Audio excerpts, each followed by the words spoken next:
Let's see if that works.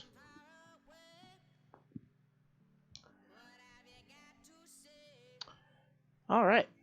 So, good morning, good evening, good day, wherever you're at in the world. Um, the title, long story short, trying to get this whole setup together and just kind of dropping anything and everything all over the flipper flapping place. Oh, bother. But congratulations, guys. You made it through another week, even if my setup didn't.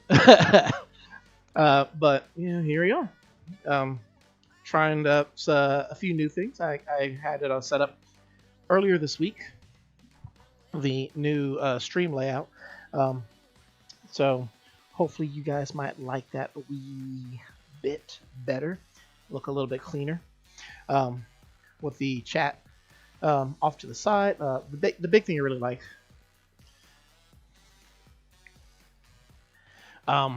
So it's crazy red today, apparently. Cool. Thank you. But by design, how it's supposed to be set up is that when I stand still, and then the map shows up off to the side. Never mind. I got a phone call. Hello, Chris. It's Tom Nook. Are you busy? I have a visitor here that would like to introduce you to. Interesting. Airport. Okay. Oh, must be the DLCs available now. Cool. I had no idea this was going to be a thing. That's good. That means we'll be able to start cooking soon.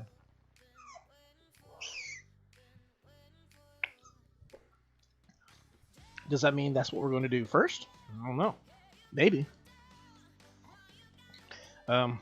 It's a little fun, though. Admittedly, can be a bit repetitive too. Setting up all these little rooms and whatnot. I don't have the most history with her, but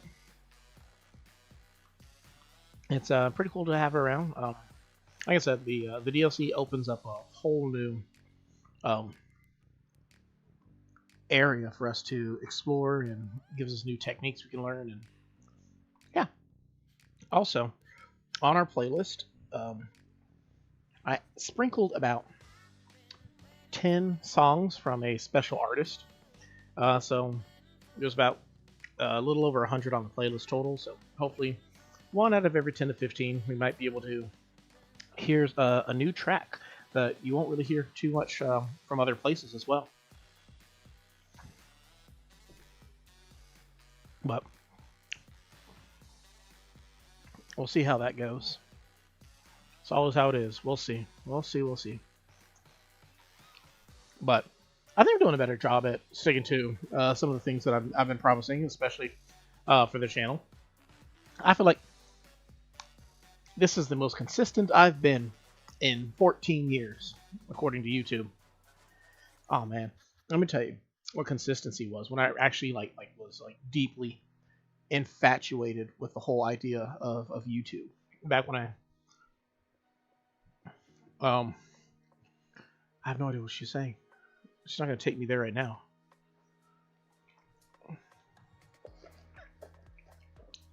So that's something we can do. Maybe we'll do it later on, about the halfway mark. I can't remember how long it takes to set up this. But what I was saying was, one thing I was really proud of when I uploaded Pokemon was, I can't remember where it petered off, but at one point, I literally had uploaded 100 episodes, over 100 episodes consecutively daily. and I was like really proud of that. So what I was saying was the new stream layout allows the map to show up, and it's not blocked by the chat now. And having the music in the middle, the now playing, it doesn't block the clock. Something else it does is if I decide to clip a short at any point in time, the music that's playing in the background will be within the short area right there, so that they can actually see it. And hey, look, there's the thumbnail girl herself. How you doing, Bubbles?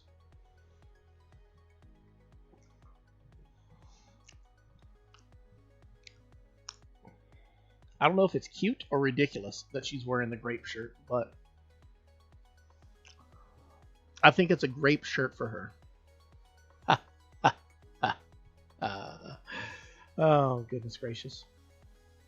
So, not a big fan of these flowers in this position, so we'll dig them up and put them right here. There's still blue ones, or white ones. We want blue ones, but I seem to have missed a day, which is not good, but it's alright. We don't need a lot of food. Just enough to make the food is the main thing. It's not supposed to be a huge profit. I mean, obviously, if we're trying to make a huge profit, it'd be much more smarter to go out of our way to have a huge field of crops, right? I mean, there's so much of our island we're not using currently, but we'll save that for Palia. I don't know if there's a market for that game, but maybe there is. Who knows? I jest, of course. No, don't worry, guys. I'm not going to randomly leave Animal Crossing the way I randomly left Warframe and randomly left Fortnite. And I wouldn't say I randomly left Pokemon. That was a long time ago. But if anybody needs some help or some advice with any of the above, probably minus Fortnite. My brother, he asked for advice from Fortnite from me, which, mind you, I'm not the best Fortnite player. I'm an alright Fortnite player. I have my own strategy, but I don't know if I want this tree here. I mean, we'll take the money for now, because that's the main thing we want. Oh man, can I pick it up? Okay. I hate when you accidentally pick your flower, and then now you're just kind of stuck with a weird looking flower for a few days. Do they grow back the next day? That's a question. Because if they grow back the next day, then I could try to sell flowers. Make some extra money that way. So, an idea I had for all this playthrough stuff was maybe I should do like informational videos regarding Animal Crossing, but there's one big problem.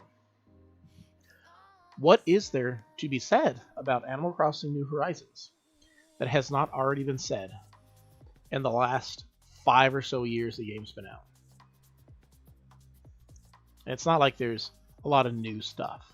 Like, one could then make the argument, it's like, okay, well then, why did you want to do that for Warframe, right? Well, the difference was Warframe is a game that has a what's it called? Like a large player base, and they don't seem to be they're not going anywhere anytime soon. The game, not the players. The players probably won't be going anywhere anytime soon either. But being able to have the information for Warframe that's constantly up to date is a good thing, and it's something to aspire for. Whereas in terms of Animal Crossing, it's like I feel like it'd be beating a dead horse in a way, saying the exact same things that have already been said. And then the worst part is, hey yo, you want to eat some of that sandwich? It's not going to be around forever, right? Like, I forget how long Warframe's been around for. It's probably like close to a decade or something like that. But like, I bring that up because it's like they're going to be around for a very long time. Like they'll keep getting updates. They keep getting updates. Animal Crossing is not getting updates, and I feel like that's the point at which you decide to whether or not you want to discontinue trying to create evergreen content for a game, or keep going, because once the developers are no longer supporting the game, there's nothing new coming out. So all the stuff that's already been said about it, that's like set in stone. It's like you don't have to worry about there ever being anything new that makes the old information irrelevant. Now, maybe somebody could come up with like a new glitch or hack or anything like that, but me personally, being a more traditional kind of person, I'm not really big on spreading information regarding hacks or glitches or anything like that. So now, ironically enough, I'm not above using them for myself though. Like the quickest example I can think of, if I ever play Pokemon Red and Blue version, I will definitely be using the missing no glitch. Just like if I play the second generation games, I probably use the cloning glitch as well. There's a lot of glitches available, or hacks and glitches in what's it called, Minecraft, but I would never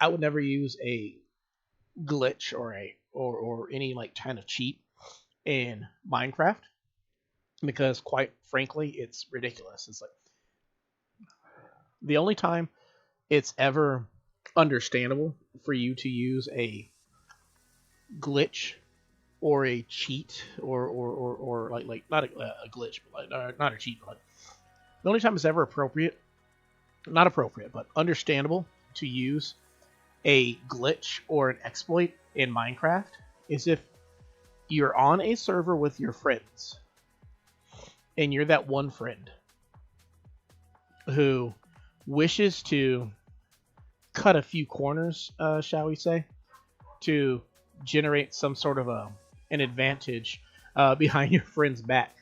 And then, admittedly, it just kind of becomes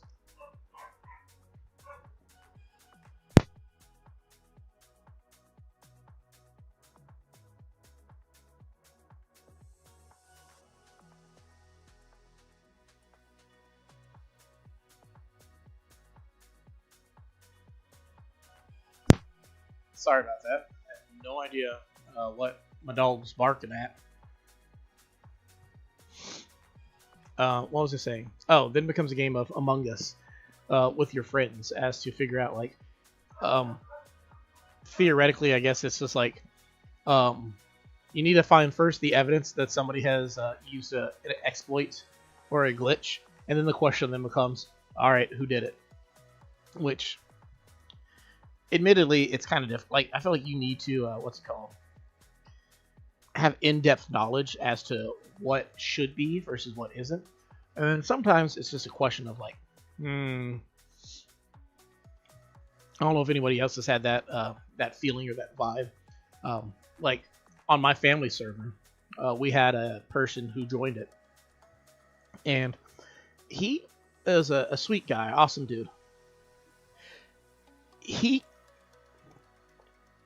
doesn't half booty anything. Like, he gets into it, he's like all in, full hog. He's like doing all the things.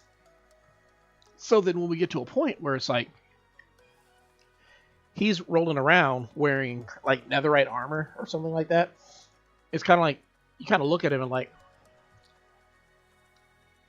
is it appropriate for him to have that at this point in the game? If not, then how did he get it? You know what I mean?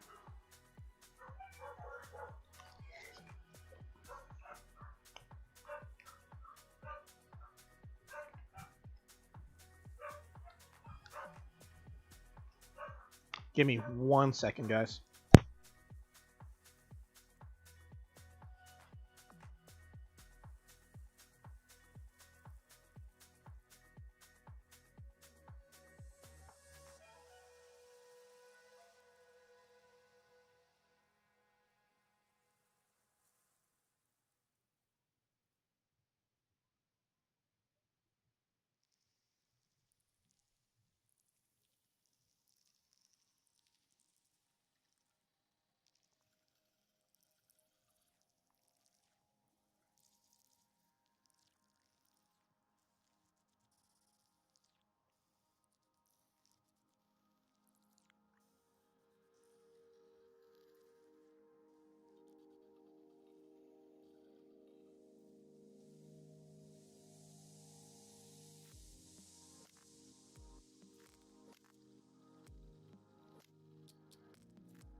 Sorry. Had to go do some snooping, if you will, some investigation. Renee's here to teach us some more reactions. No, nuh-uh. Nothing doing. Just like that. Hit him with that disagreement. Cool. I learned how to say no, guys.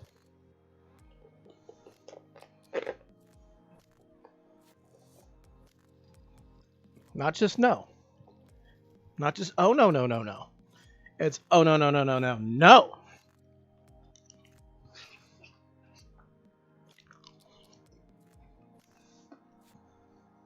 Hit him with that disagreement, yeah? I have no idea where I was at mentally.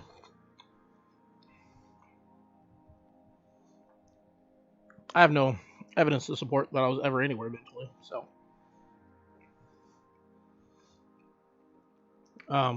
Let's see what we got here. Dear person, I don't know. I really wanted to make an item as, like, an homage to my fave pop star, and came up with this recipe. I put it in this bottle, so def check out my masterpiece. You have to make it. The cutest artist on Pom Pom. A box-shaped seat. Wow. That's...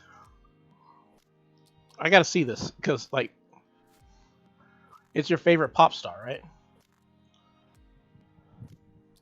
What? Is this a thing? Box-shaped seat. Can I sit? I've never seen that before. Or if I have, I don't recall. Box-shaped seat. Huh.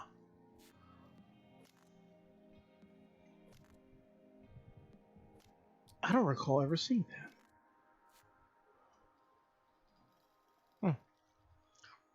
Maybe I have and I just don't realize it. And there goes my shovel. Farewell. Au revoir, dear shovel. We need to make a new shovel. Which first means we gotta make an axe so that we can get the wood to then make said shovel. Now, why don't we just go buy a shovel from the store, right? Because we're doing this the hard way. That's why. Well, I got randomly aggressive with that one, but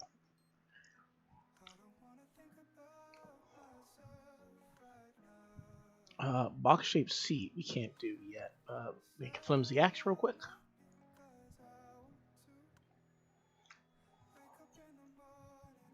So, with the flimsy axe, we can take that and put it right here. That way it's right next to the net. So we just press that. Perfect. And we'll stand to this side of the tree. And I think it's 5 hardwood to make a shovel.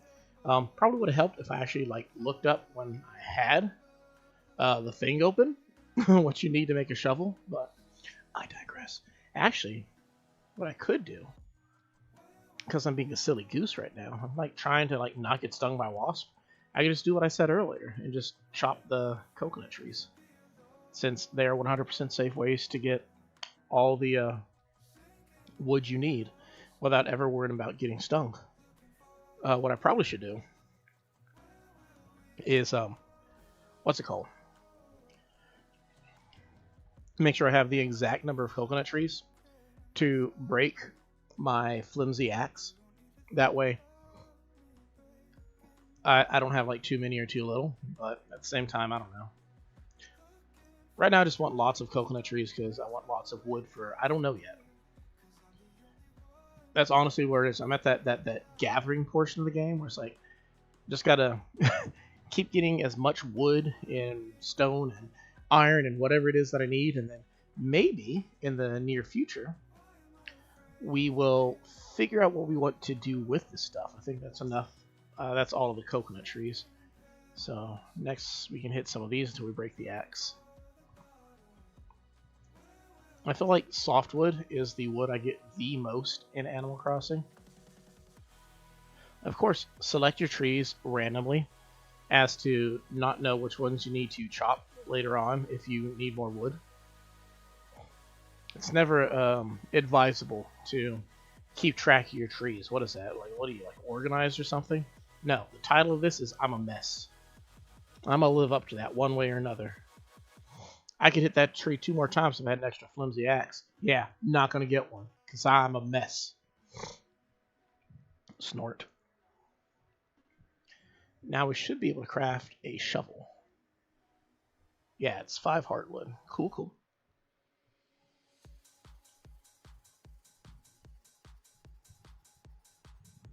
Wow, this is Chill and Hossa Panda featuring Milk. I know I like Milk. The artist, not the dairy product. I don't know. You tell me.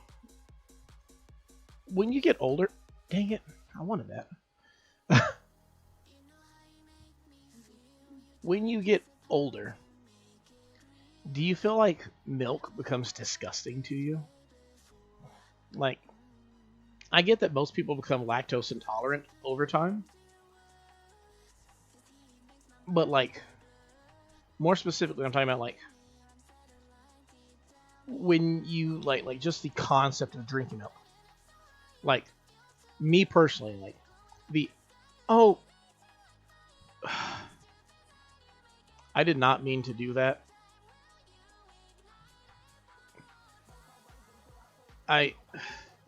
That was a collaboration of misfortune on my part.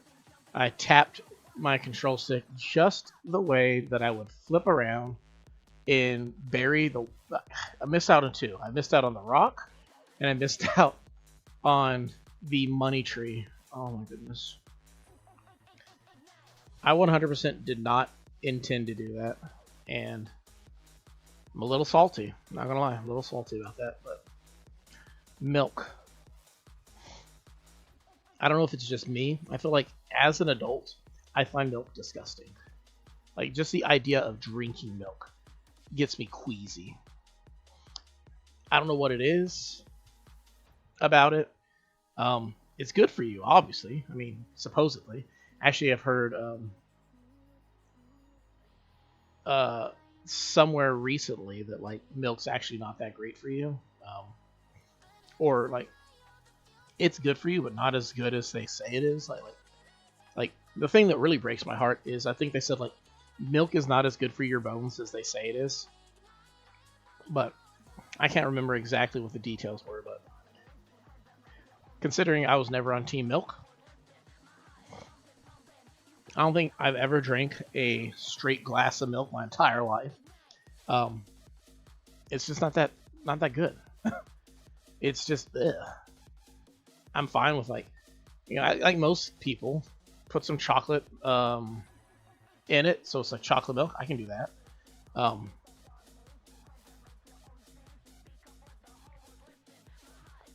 Or strawberry or anything like actually like banana milk. That's my favorite kind of milk. But like, let's put something away real cool. Let's not put anything away. I mean, We can put some of these bugs. No, we're gonna sell all these bugs. We're gonna put the gold away. Definitely put the gold away. And we'll save the potatoes for now. And sell the rest of this stuff. Not the wood. We're gonna make some furniture. Sure, with the wood.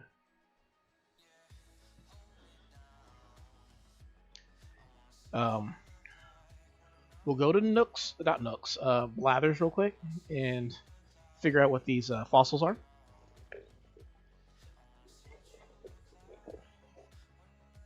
And then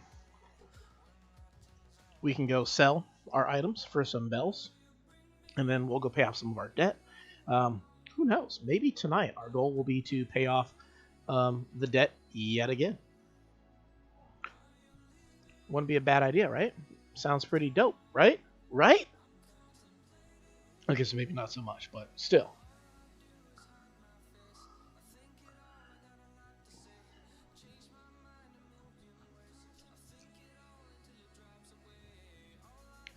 So, going back to the whole Lottie experience, she has a wow.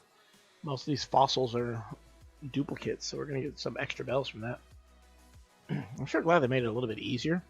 The very first, like, I think you still only get like 3 fossils maybe on your island. I can't remember. I feel like you get more now. I think it used to be less. But it used to be like you get them and then you have to mail them out to the faraway museum, and then they give them back to you. So you could never make a profit the same day that you got your fossils, which was unfortunate. But that was just kind of how the game worked. But I felt like this game made it a lot easier to get. Oh, that's cute. All this is cute. I want all of these things. What am I gonna do with them? I don't know. I could go the technique that I thought I put. Maybe I didn't put any of the items away that I was meant to put away. Oh well, potatoes, you're gonna get sold now. Sorry, potatoes. You should got put away when I wanted to. Can't help but make that parole fit though. Yeah, good chunk of money. But what was I gonna say? Do the technique where you just what's it called? You just buy the items from all the items from Nooks, and then you just sell them right back to them. That way you have them. It's bad money in the long term if you feel like you actually are going to need them in the future, but in the short term, it was bad money in the short term. But in the long term, if you feel like you're going to need it in the future and you don't want to use up your store, wow, that costs more than a small screen. That's crazy. But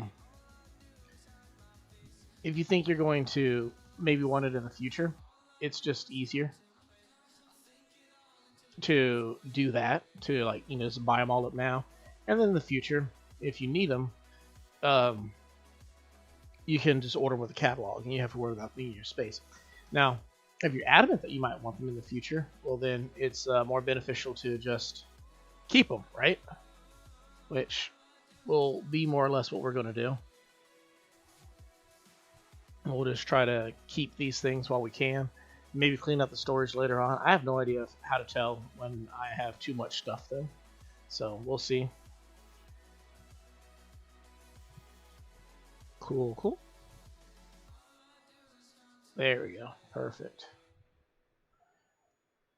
Out of curiosity, what is this thing? I gotta know. I can't go on not knowing. I need to know. What is a box-shaped seat? Is it a chair? Like, it says seat, so you'd think it'd be a chair, right? So.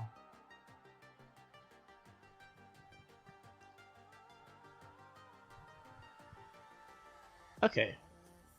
Why is it called box-shaped seat, then? Like.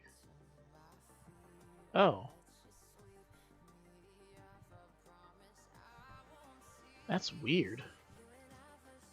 Like, I don't understand the flap. Oh, you can sit either way, too? But this is the intended to be the front? Why is there a flap? I don't get it, guys. I don't understand it. But we'll go talk over here.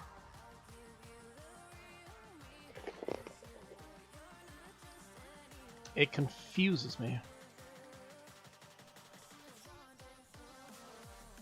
I didn't play yesterday, so we missed out on our streak. Sorry, guys. Sorry, children.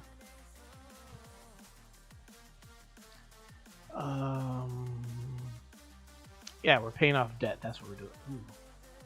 It's not so bad. We're getting there. We're getting there. Pay from pockets. Another 100,000 bells. Bada boom. So now we barely need a little bit over 100,000. So I feel like we should probably like work to pay that off. Does that mean we're just gonna be swimming around in the ocean for 4 hours? Doesn't sound great, but I'm also already in my outfit, so I don't know, guys. Oh, hey, what's up? Hey. Saying hi to everyone. I have to get my brand out there, let people know future pop star walking among them. Hold up, I just remembered. I called out to you because I have something to give you, so here you go. Oh, it's a Prezi. A portable record player. Oh. I'm actually a big fan of these things. They are really cool. Now, I don't know why you would tell me that, like what's in the gift. It kind of defeats the purpose of wrapping it. That's my own personal take on it. But it's whatever. It's her decision, right? Let's go see what the special item is. What's up, Alexander? How's it going?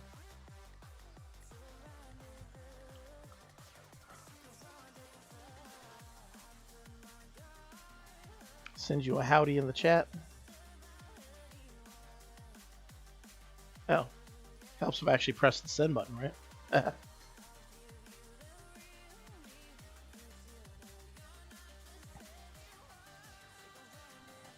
How you doing this evening, or morning, or midday? Wooden wardrobe is a special item. I don't know how much a wooden wardrobe is worth, but I also have a lot of wood, so maybe we can make it for you. I don't think this is the fastest way to make some monies. Let's see what a wooden wardrobe would cost me to make. It's this thing right here. So 12 wood. So there's probably going to be a hard no on making a wooden wardrobe, since I would like to, you know, not lose all my wood to a wardrobe. Question is, how much wood do I even have? I got a good chunk of wood, though. Tell you what, we'll go look for a scallop first. That's what we'll do. We still need to do that. That's on our daily things to do. Actually, what we also need to do is we need to find out who has the DIY.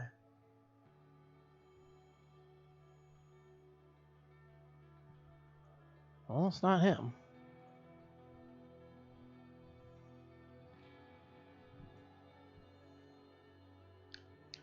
Is that the same dream address that I visited last time? I think a few streams ago.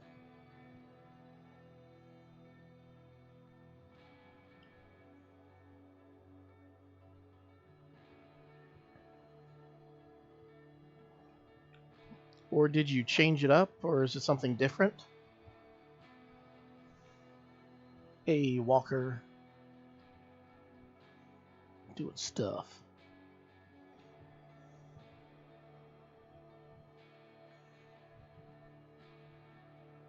Another copy.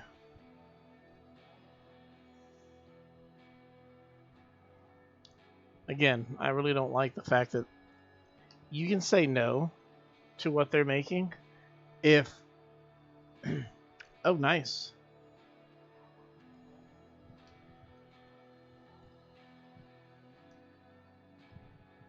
Get those island togetherness. Unabashedly shy kid.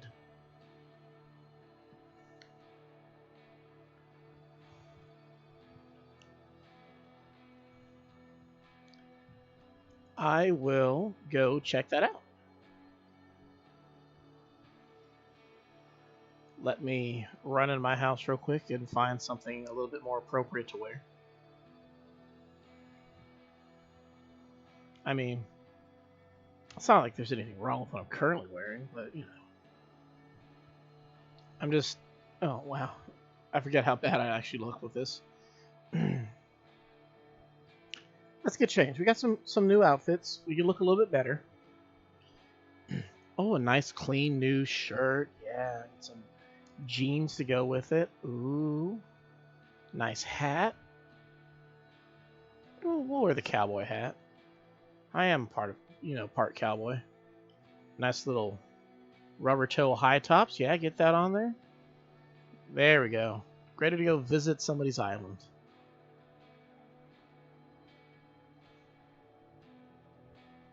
Yeah, that's where it's at. Cool. I'll head on over there. Wait, do I have a bed? Oh, okay. Freaking out. Has 2 beds. It's like, oh man, do I have a bed? Oh. That's easiest 500 I ever got.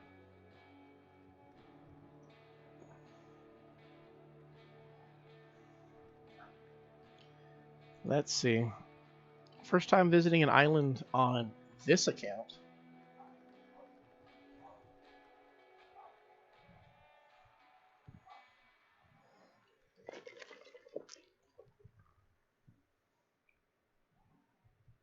You can tell because I have no idea who this person is. I definitely have no idea who this person is. Yes, I'm not the Chris from Animal. I'm the Chris from New Animal.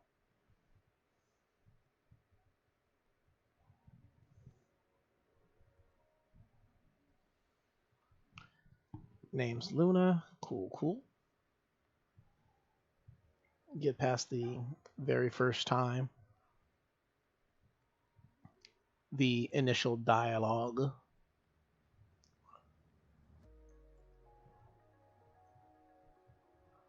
Cool, cool. Let's see. I want to dream.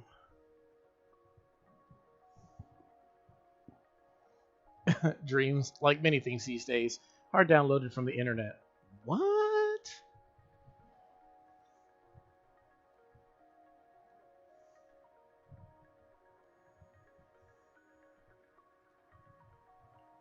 Let's see. Cool, cool.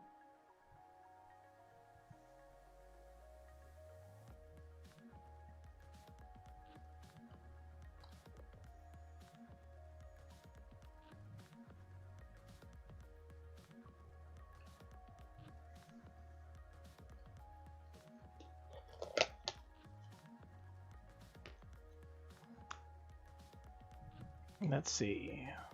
Oh! I did not know there's a surprise me option here. I think I'm going to start doing that in the future. But right now we have a destination. 5094. 6465. That's not right. My Lystexia is kicking in. 0. Why did it go up to that? That makes no sense. 184. And lastly, 6564. Why does this code feel like deja vu?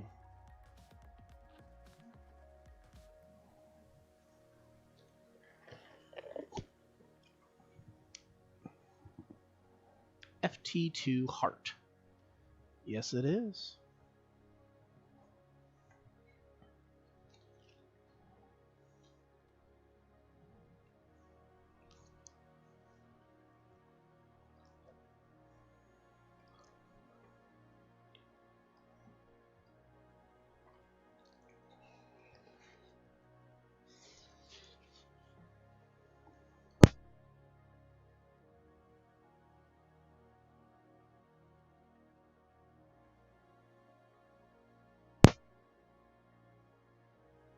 It's definitely different.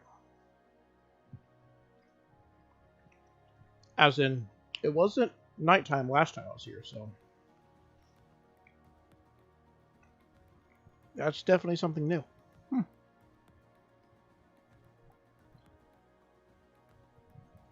Well, let's check these out real quick. See what they have that might be new.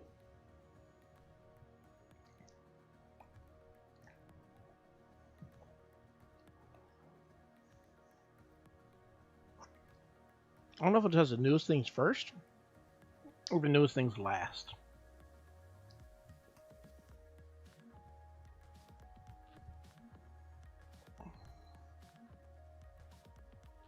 Okay. Nothing new, though. So I won't have to figure that out today. Alright, well, let's take a walk on the wild side, shall we? Hi, Stinky's here. Oh, hey, Stinky.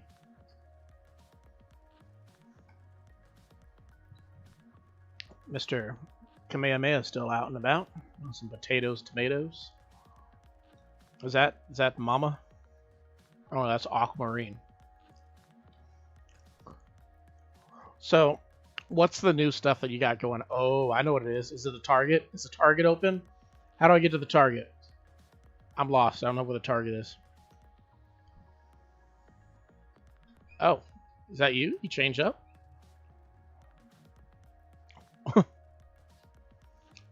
Change the look, but not. I don't know. I'd say it's not for the better. That's a sweet look going on there. Oh wow. I don't remember this over here.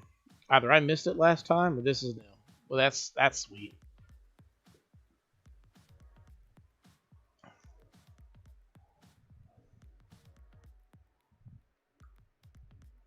I've always been a big fan of the blue roses, so that's really nice. I like that. So you got new buildings, huh? Well, don't mind if I look around, try to find them. Oh, there's a Hot Topic now? That's something.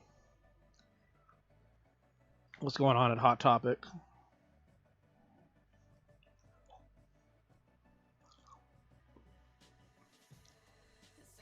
Oh.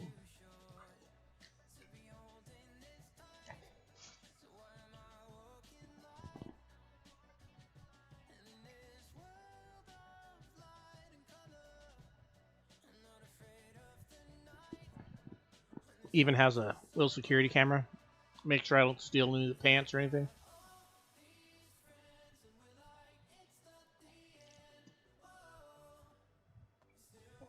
God, I think that's Michael Jackson's back there. That or Bruno Mars, I can never tell.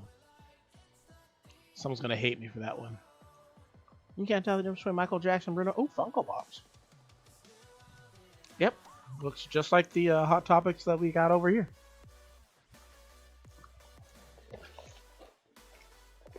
The only thing that's missing are the random professional wrestling t-shirts that they have for some odd reason.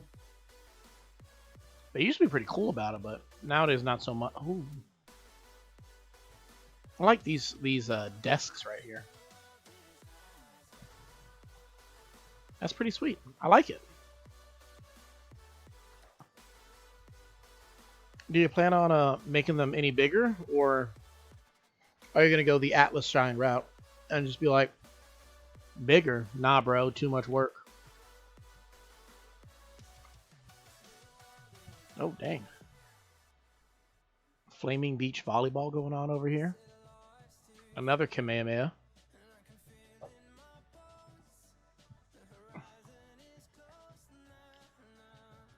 Oh, that's cute.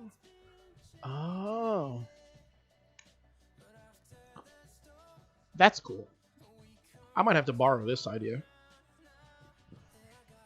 Like, just a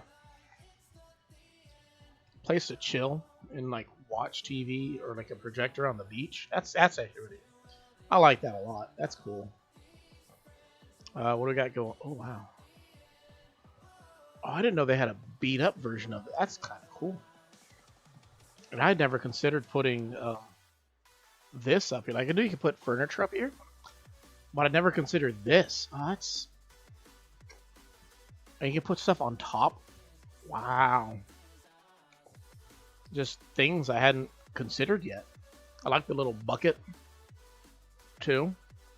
I mean, I get that there's a bug in it, but using it as strictly as a bucket for decor is pretty cool. Can't get around there. I always like these pawns because you just go, ooh.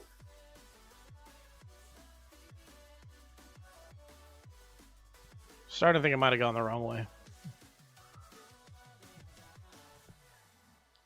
Maybe I did go the wrong way a little bit. What's going on over there? That is... Oh, GameStop.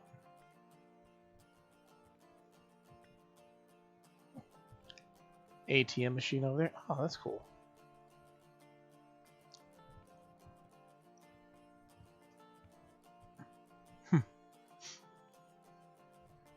That's nice. Like, I like how you just kind of like incorporate like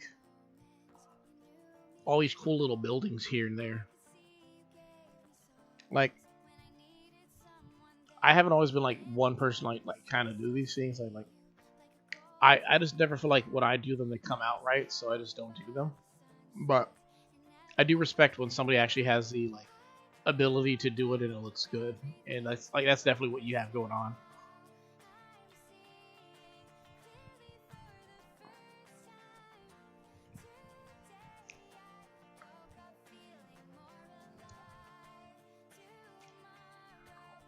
You've definitely been very busy since the last time I've been here, though, and that's a good thing. Again, I want to get one of these. I need to ask my wife to get me the Karaoke dude amiibo. That way I can order those. Spirit Halloween, of course, still here. Becoming more and more relevant as we approach October. There's a Chuck E. Cheese on the beach. Oh my goodness.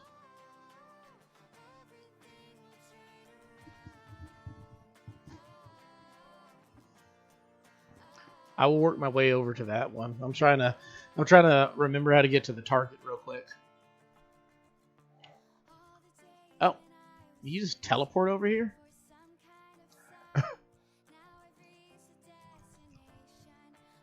Oh, it's a Dodo's Good Shop. They got rid of the Target? Oh man.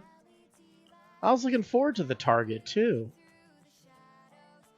But I think I kind of see what's going to happen here. This is going to be the Dodo's Good Shop. Then I think it's a great place to display all of your Dodo items that you've gotten. So that'll be pretty cool once that one's all said and done. All right, now I got to find out how to get back down and find the Chuck E. Cheese on the beach.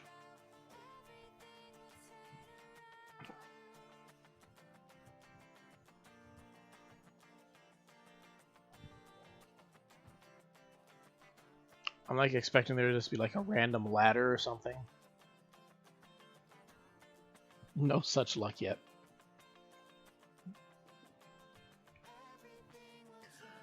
I mean, I'll get there eventually, right? Hey, Stitches. What day is it? Oh.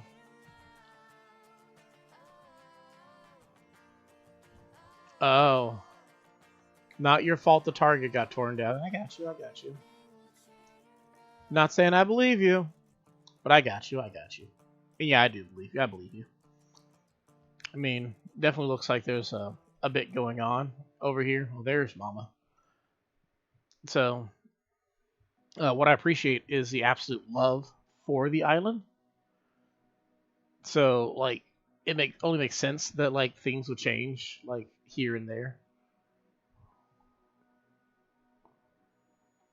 So there's a Chuck E. Cheese on the beach. Oh, that's cool, little presents.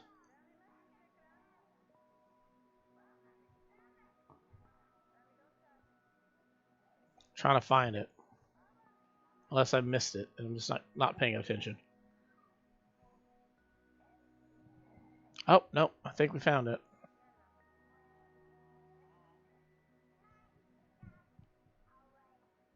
There's no house. Oh, there is a house. Name what? Oh, no, then that's not the Chuck E. Cheese. I'm just lost is all. Was it one of those ones I passed it back there, or am I heading towards it? No, I passed it, so it's back there. According to the map,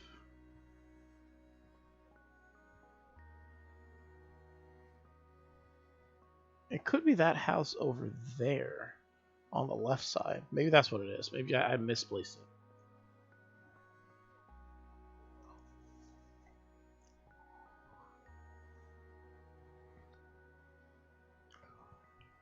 When I see stuff like that arch for the balloons, it's like tempting to time travel back to each New Year's to get a hold of those balloons. Whoops, did not mean to press a button. Try to open the map, like there's a button to open that. But like I just want to deal with all the weeds. All the weeds that you would get if you did so.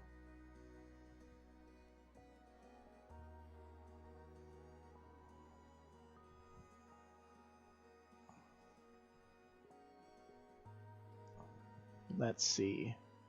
No, that was the hot topic that I had seen.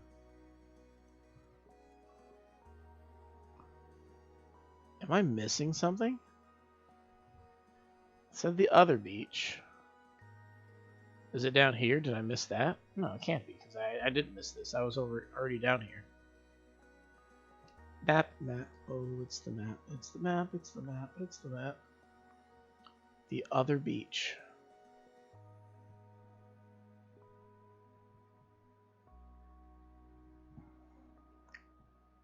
Let's see. Oh, here's another beach. And a lot of stuff. Is it back here? That ain't no Chuck E. Cheese. That's a Fazbear. I don't know about this place. Something tells me this game right here is rigged.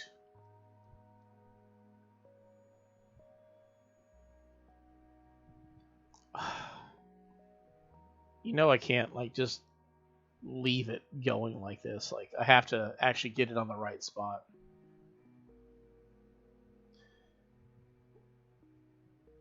Perfect. That's cute. Oh, a little Chucky in the background. There we go. There's the big old thing. Chuck E. Cheese. Now, my wife told me last time, my problem with this is I forget to move my camera this way. But I'm not seeing it still. Maybe if there's a chair behind it, maybe that'd work. I gotta try it on my own island at some point, see if that works. Maybe a chair would work. That's cool. Cute little pizzeria. That classic Chuck E. Cheese carpet that's always oddly stiff. Oh, the kitchen's back here.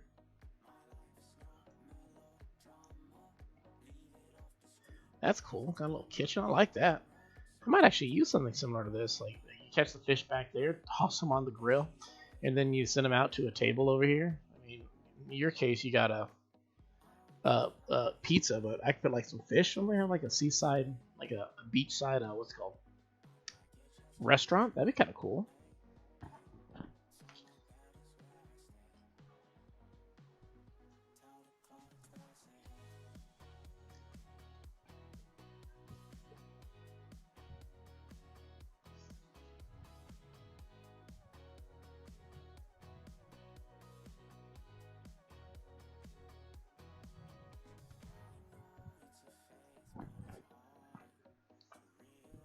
Do you ever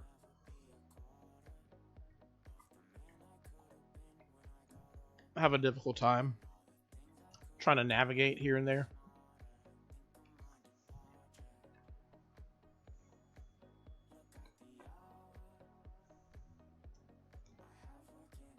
It's a really busy little townlet. I like it. It's cute. To me, it's that vibe of when you grow up in a small town and you visit the city and like everything's like brighter and it's so big and whatnot.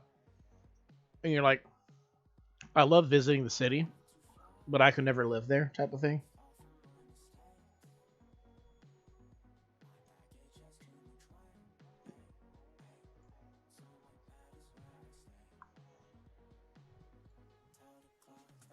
Oh yeah, I enjoy Chuck E. Cheese as a kid, but like I feel like I don't think I ever had a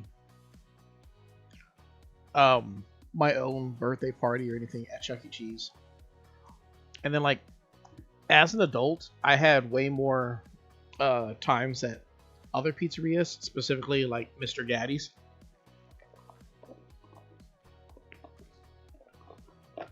But thanks for sharing it with me. Um, Definitely a lot of cool new stuff going on there. I'm a big fan of it. And honestly, at the rate you got me going, like, I can't wait for another month to pass to see what else you end up building over there. See if the dodo shipping um, gets completed and amongst all the other stuff.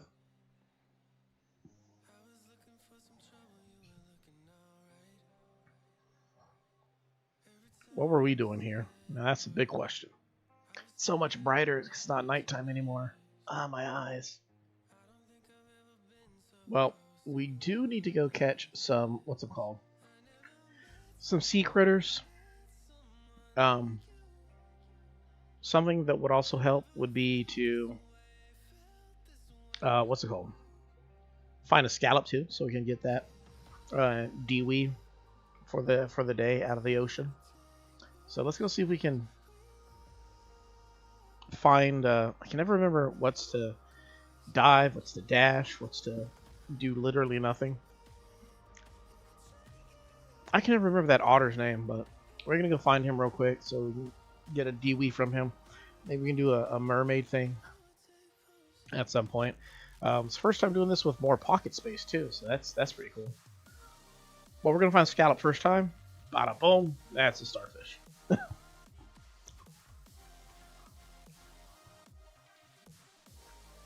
But I had no idea that there's like a random dream code thing, so that might be what I might try to do later on. Um, is visit someone's like random dream code island on a given day or something like that. I think that'd be really fun. Just checking out random people's dream codes or dream islands, because like you never really know what you're gonna catch or find when you go to someone's dream island. You might find something like absolutely epic, or you might find something half baked. You might find something um, truly amazing, or you might just find somebody's pleasant little dream. Because like I feel like that'd be me. Like if somebody visited, like if I made a dream island, that'd probably be where I'm more at. It's just like pleasant little dream, just a cute little town that's what makes me happy, and then nothing more than that.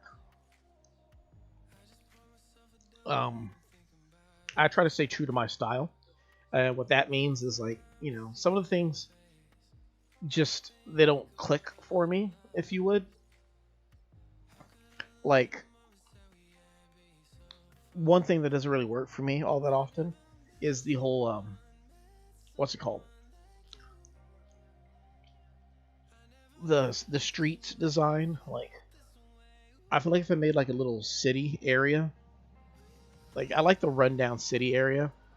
Um, Namely because I feel like the transition is a lot better going from your wild island to your industrialized city area. If it kind of has that burnt out look to it, where it's literally just like you think of like what's that game that just came out, Kirby and the Forgotten Lands, where it's just like okay, you're like adventure, then all of a sudden boom, there's like the dirt slowly forms into a road, and that leads to a little abandoned city area.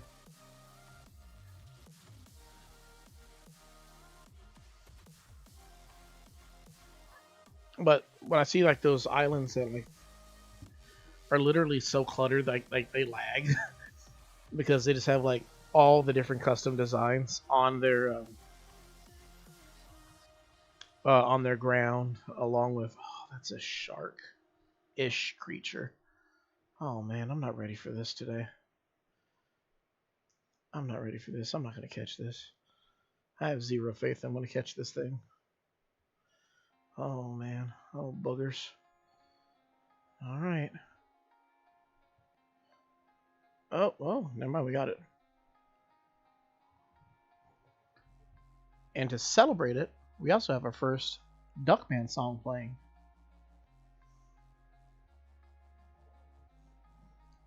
I don't think I've heard Recycled yet.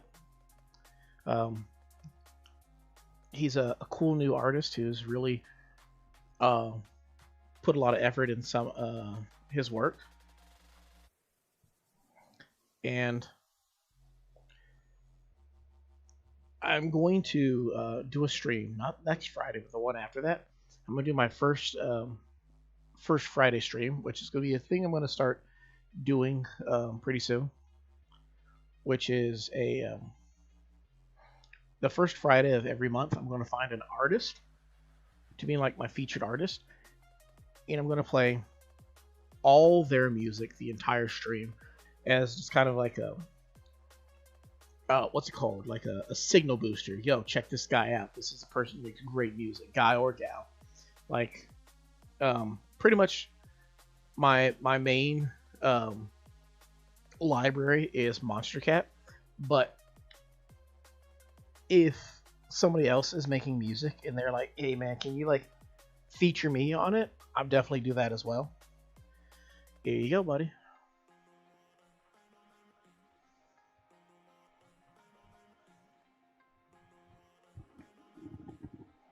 But this is one of his newer songs, so definitely something worth to check out. Do roosters go back to sleep after they wake everyone up? I mean, they're pretty much done for the day. Consider yourself truthed.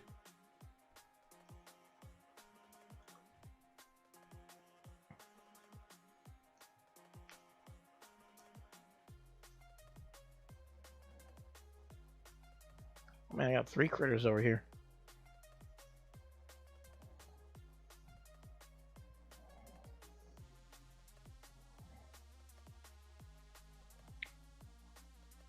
Maybe that might be the short for the day. I don't know. Yeah, if you want some behind the scenes stuff, shorts are where it's at. Like, not actually, but actually, like it's definitely an easier way to get a lot more eyes on whatever it is you're doing, because apparently YouTube signal boosts you super hardcore if you post a short. Mind you, I'm over here talking all sorts of trash also about shorts. Really?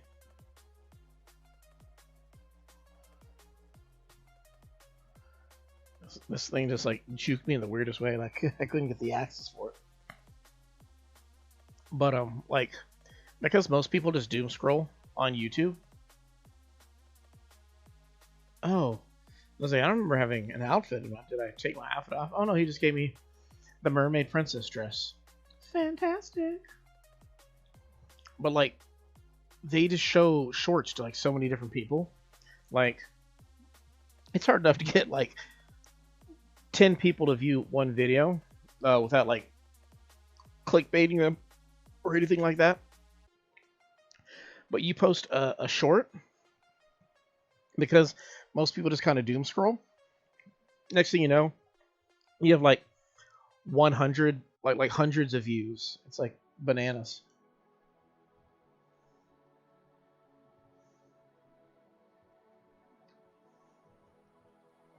That was a pretty dope song. I really like that.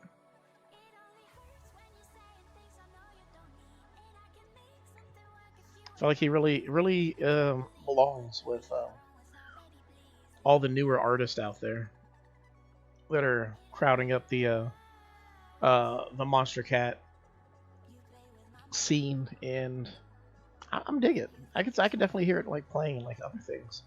One thing I'd like to get him, because he's very close to me, is an actual kit, like much like how I'd like to have a better streaming and gaming kit to improve the quality of the streams.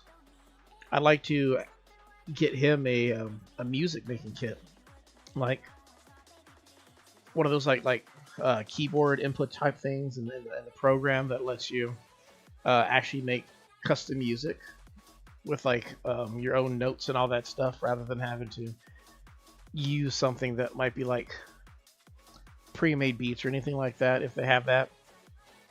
Because like it's cool to be able to like put, like, think about like Animal Crossing, right? You can make some beautiful things in Animal Crossing. You can like you put up all the furniture in a certain way to really give it a unique, cool, like to give it a cool look, whatnot. Work with all the basically like the presets is what we're talking about.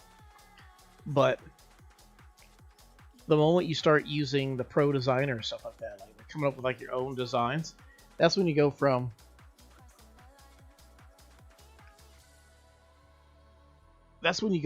like just doing the best with what you got to making things better than what you have. And that's what I feel like that the bump would be. It's like you'd be able to go, holy smoke, that thing is going quick.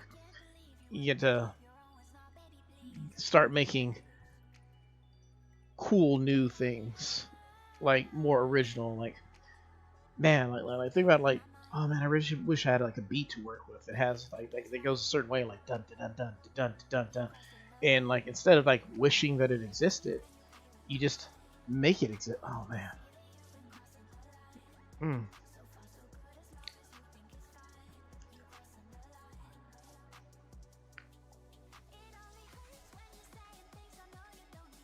I'm always a big fan of like I call it like a beat break. I don't know if there's an actual term for it, but like when the instrumental gets to a point, it's like, I mean, like it's like the drums and bass type thing. It's like you get like the light taps along with the deep bump. I don't know what the term for it is, but I'm always a big fan of that. Because that's called like the beat break. It's just like, oh man, like it's like a throwback vibe, like back to hip hop in the '90s.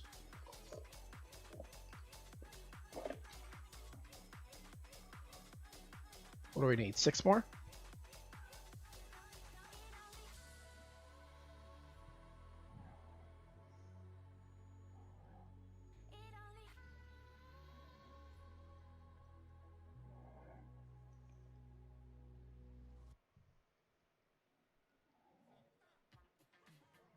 Speaking of dope songs, the channel's theme song going on. Oh man, just Riot is just, well, a riot. They're so good. Awesome beats, whatnot. Usually kind of heavy. With some instrumentals, get some guitar in there, start tearing it up. But what I love is like, then you get this song. There's be like it's like the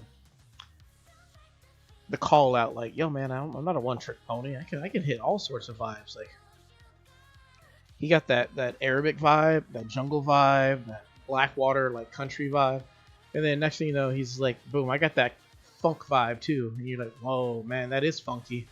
Take that.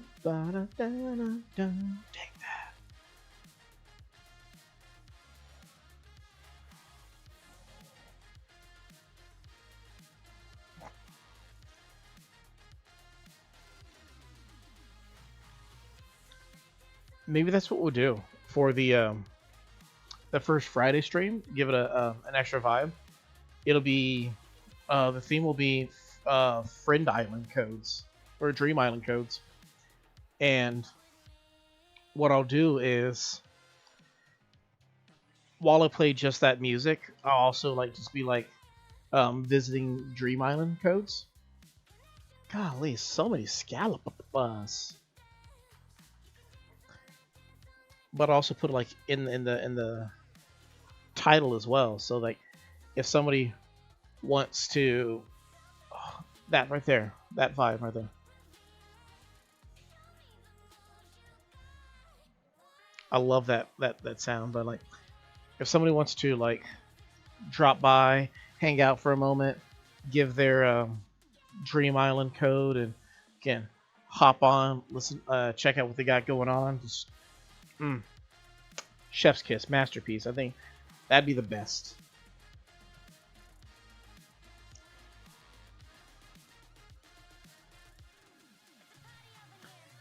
So what we'll do next is, I think we should just go visit what's her face, Lottie at the island. She's going to introduce us to the island stuff, make people's custom houses and stuff like that. It'll definitely help us out and giving us more techniques as well. But cool thing is, it also gives us the ability to cook. I believe is if it's something you eventually get. So I think that's what we want to do. But before we do that, what we should do is go get that piece of art as well that Red has for sale. Got to get out my authenticator, if you will. Ooh, got some soap. So, one of the cool things about Duckman's music, like I said, he and I are like good friends, brothers, if you would. One of his albums that he made literally was just, it was like you know, maybe not necessarily like an actual like one-for-one tribute to like his friends, but like all the song titles are a reference to people who are close to us, and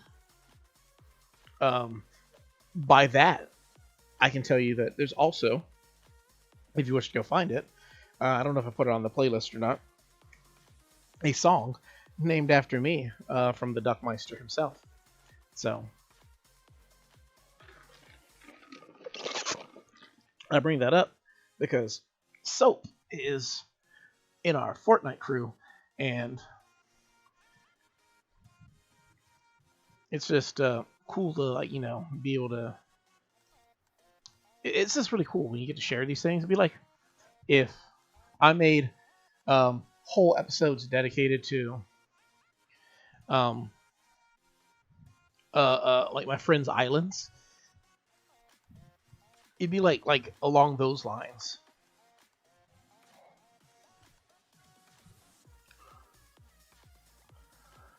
All right. Moving painting. Let me open up Animal Crossing New Horizons. Moving painting, real versus fake.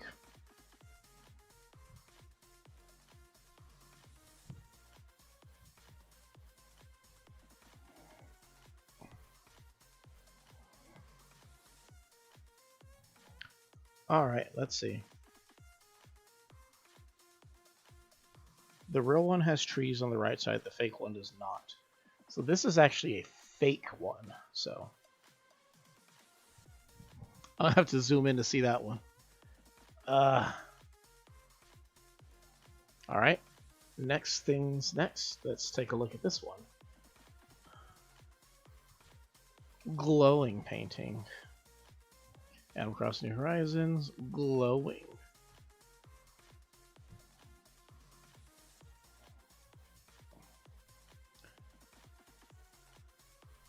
There's no fake version of this one, so that means we can buy this with confidence, guys.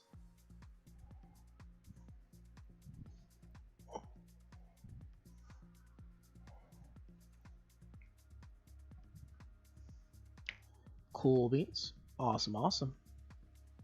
Awesome possum McMossum sauce.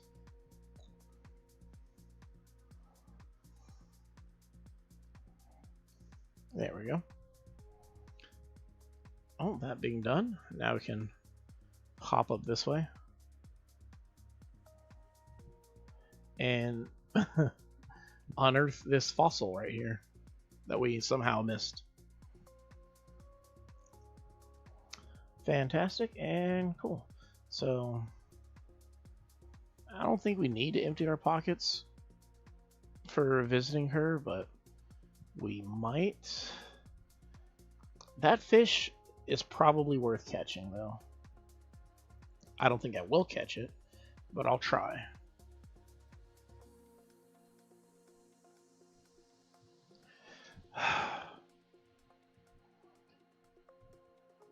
It's last week all over again. I live inside my own head.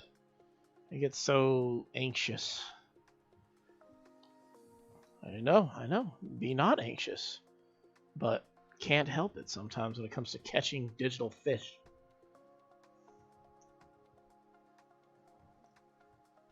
See, why can't fish be as easy to catch as butterflies? As I miss the first one dramatically.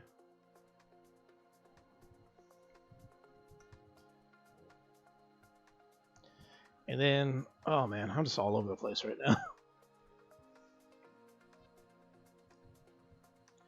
Get some nugget miles in.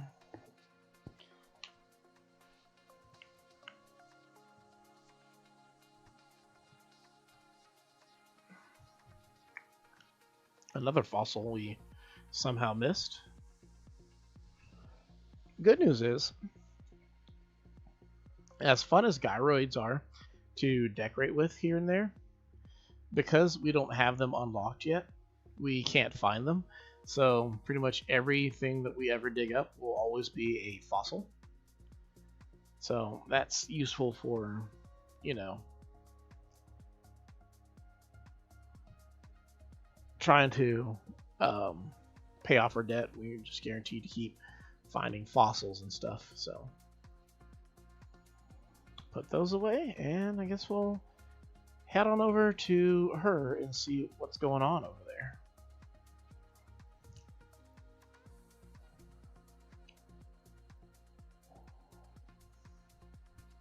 Hey, yo.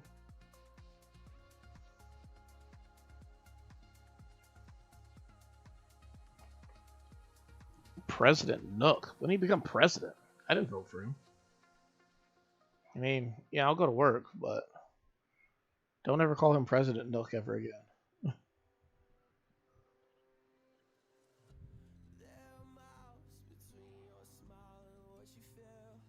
As soon as they name their group Sad Boys, I'm like, I have to listen to this.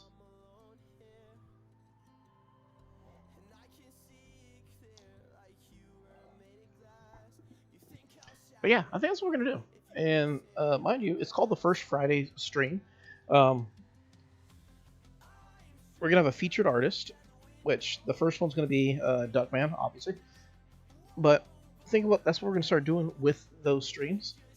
Is I'm going to just do dream codes, get some inspiration, if you will, here and there.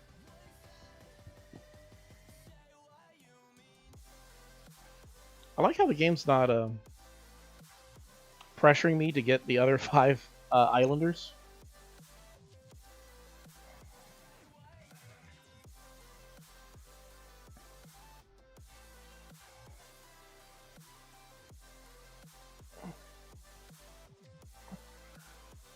Let's see. Cool. Cool.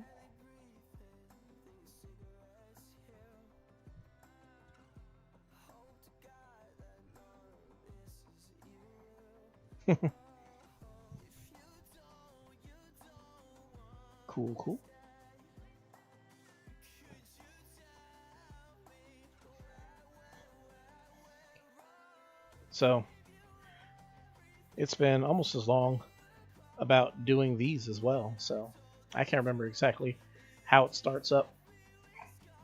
But they're always kind of fun, I'm not gonna lie. They are kind of fun. Just, I've never really been big on decorating the outside of their houses, but I am always just kind of a big fan of just the setting. So we have the Happy Home Paradise. Look at us, guys. We're coming up in the world. We haven't even paid off our own house. We're going to help people decorate theirs with a currency that we can't even use, probably. This is your captain. We're almost arrived at our destination. Return your seat to the upright position and make sure your seatbelt is carefully fastened. Per standard operating procedure for a seaplane, we'll be landing on the water.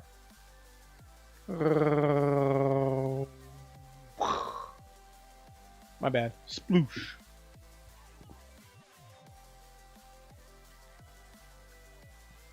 Oh, our first glimpse of Nico.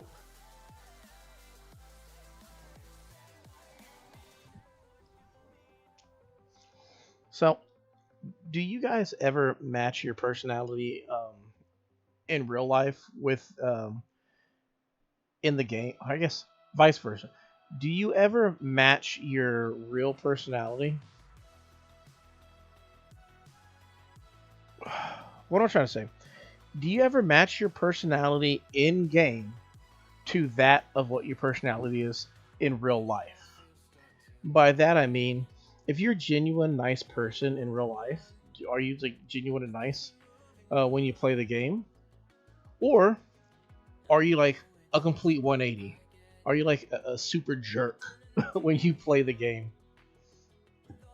And just kind of vent that out. Also, vice versa. Like, do people like really get perturbed with you because they're like, "Wow, so you play the game and you have such a sweet heart, like you know what kindness is, and yet in real life you're a jerk." All right, we'll just head on in. Talk to Lottie. I'm sure she has a Lottie to talk about. I like how he somehow got in front of me, even though he clearly was behind me. I imagine in my head that he ran between my legs, like through my the gap in my legs.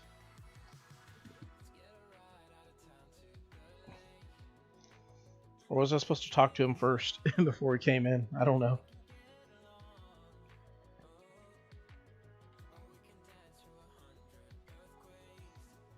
Everyone, this is me, the person in charge of our custom vacation homes. I like how you got 3 people here. Nothing's going on. And yet I, the new guy, am in charge of decorating custom vacation homes. Does that make sense? Oh, no, it doesn't.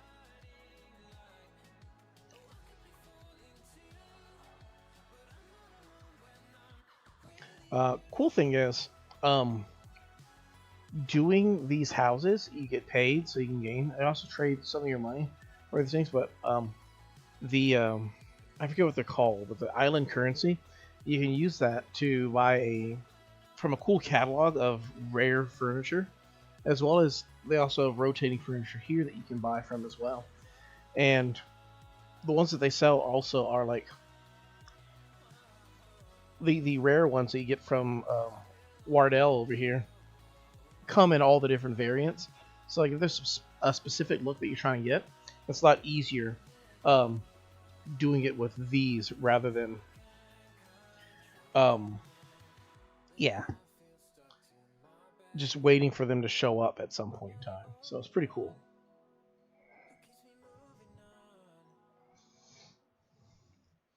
What's up, Wardell? Furniture procurement and other island related stuff. Let's see, furniture and souvenirs. He's in charge of that part of the business as well. Staff can make purchases too, so check out the products later. You might find something interesting. I definitely will. That plant. Also, that lamp's pretty cool. Alright, that's the whole team. I just know the 4 of us are going to do great things together. Go team. Yeah, go team. You got one liner? Oh no, nothing. Wardo goes nothing.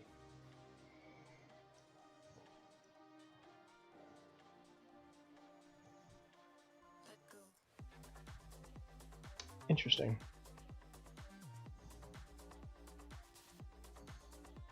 So these are all cool items. It's a shame I got no island currency to use, so. Oh well.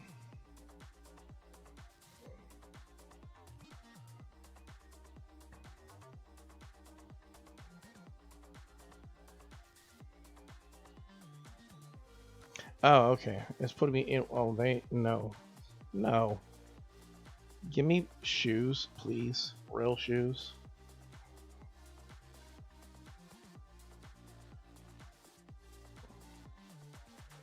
Well, socks are kind of tall. There we go. I think that's more my speed right there.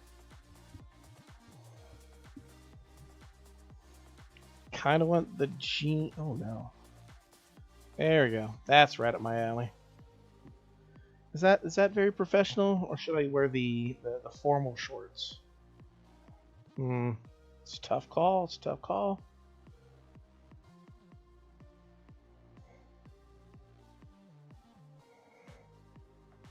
That might be it right there.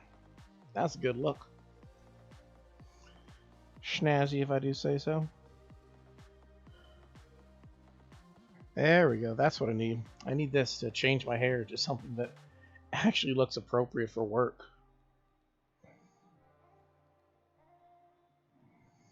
We'll go with this one for now. There we go.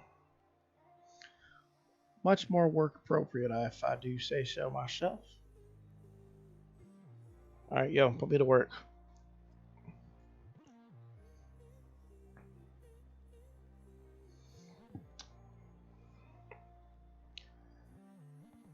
Paradise planning. It rolls off the tongue, doesn't it? Well, considering that I'm really a big fan of double initials, yeah, I can't help it. I love it.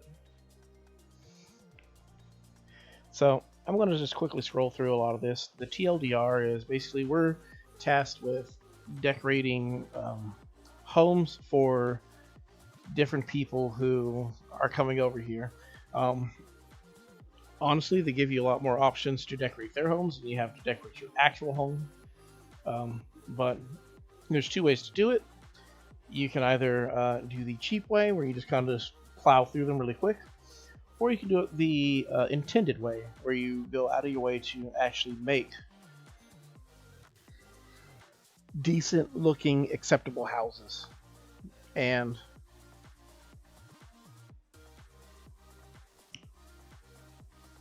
that's the route that I'll probably go. The downside is, it takes longer to actually get to where you want to be at.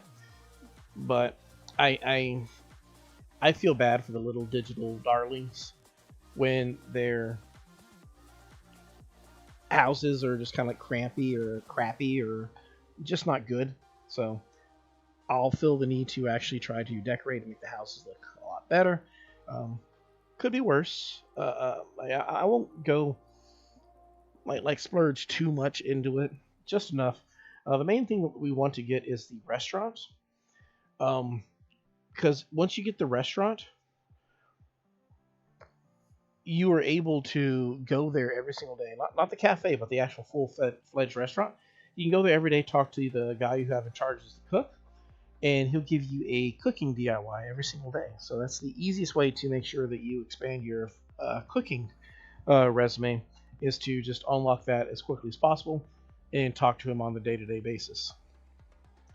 Alternatively, you're just kind of waiting for cooking DWs. I don't know if that also unlocks cooking for you when you get to that point. We'll see.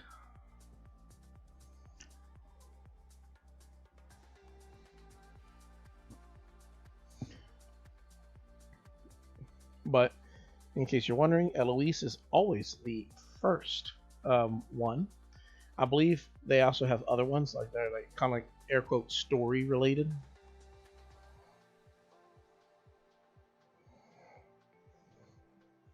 But pretty much everybody who's done Paradise Planning has Eloise Island, and you know who you are. If somebody were to look at your Eloise Island, you know who you are. You should feel ashamed for what you did to that poor Epitant.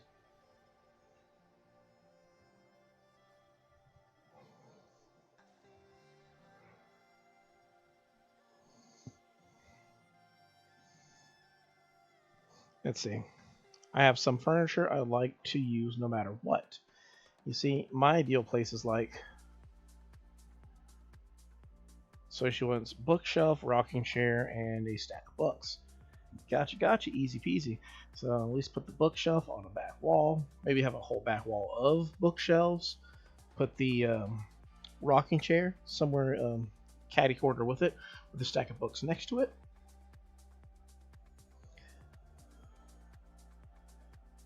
Now, the next question is, do you think these are places where people should sleep?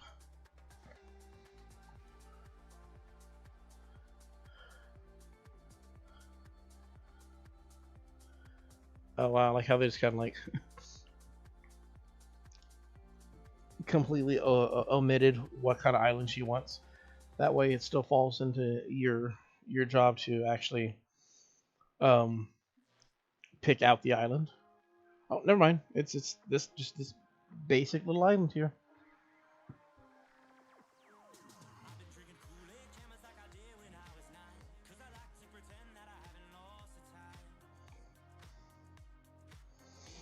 Watch them not let me decorate the outside.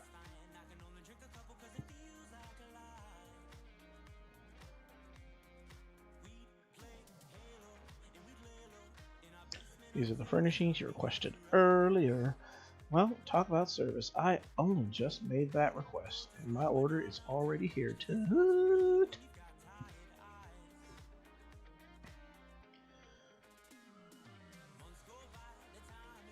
Cool, cool.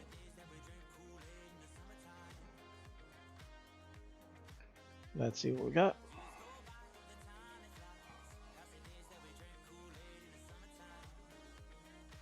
Go into decorating mode. Yada yada. Easy peasy. We got this, little monkey boy.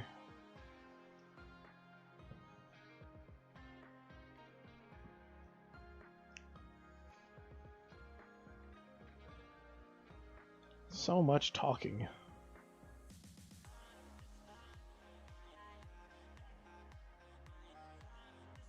There we go. Perfect, perfect, perfect. So let's copy this a couple times. Give it just a whole back wall.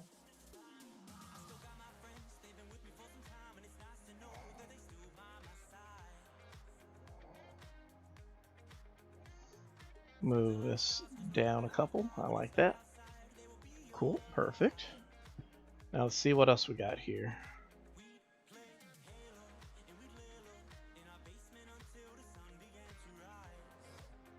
So we can have various types of tables too.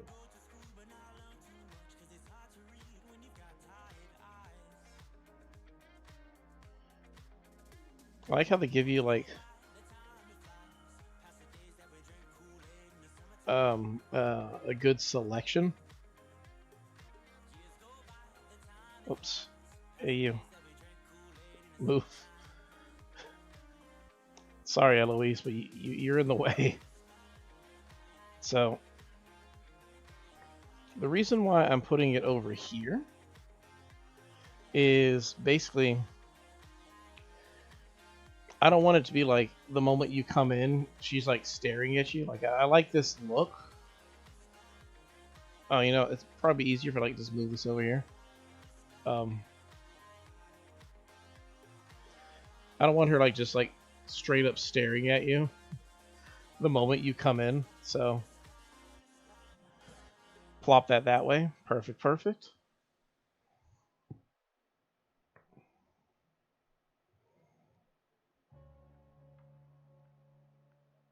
Yeah, we can put this down. Not that close though. Put it like that.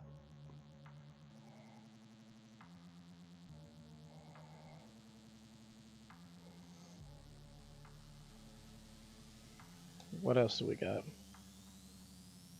Activate.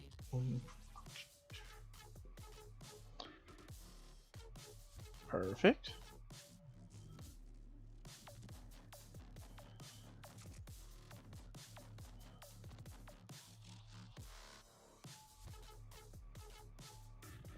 There we go. Cool, cool.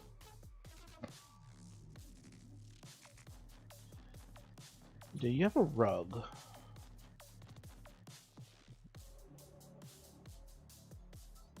It's not a good looking rug, but it does fill the space quite nicely. I like it. Can look outside. Perfect.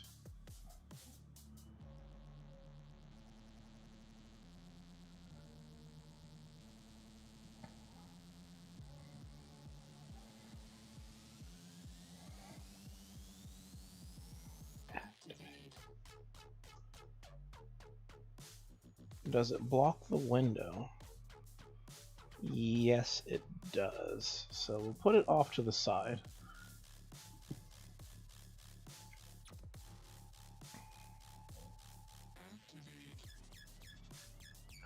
Now, does this block the window? Barely, but not so much that I would say that it's in the way. So.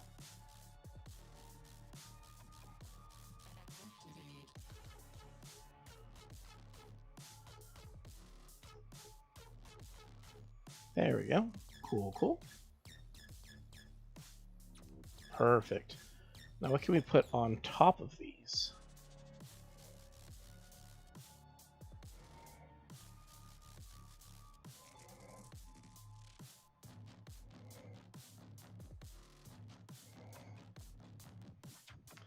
It's cool actually finding out like different things I hadn't considered that you could like decorating with and stuff like that. Another stack of books over there.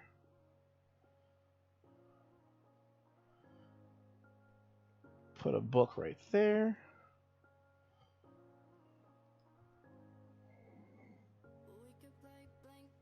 One, two.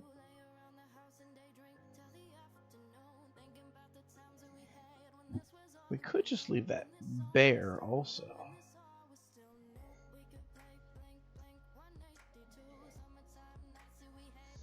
Let's switch these around, shall we? Put the lamp over there. Put that there. Can I put you in the chair? Perfect. That's sweet. I like that. Now let's put a couple of these on the wall.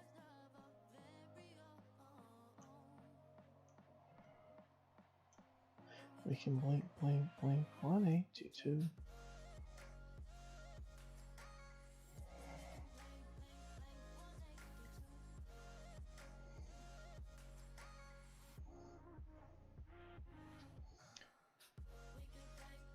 I like that. So having it right there,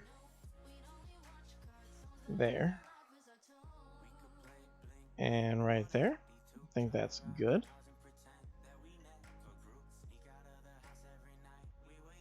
One, two, three. 1, 2, 1, 2, 1, 2, 3. 1, 2. Okay, so I'm very anal about it being centered. So I'm like trying to get it in just the right spot. There we go. Perfect. Now,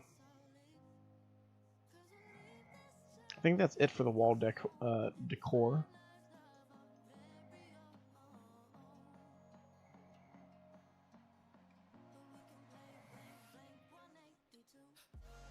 I hadn't considered the slippers. I like the little slippers. I can put those down somewhere.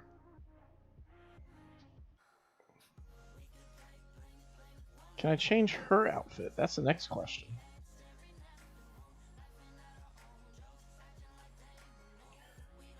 If I can, what looks good?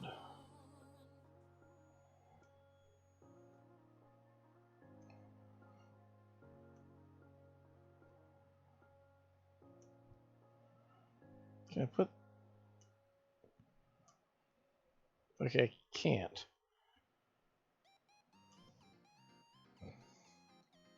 Okay. I had to check.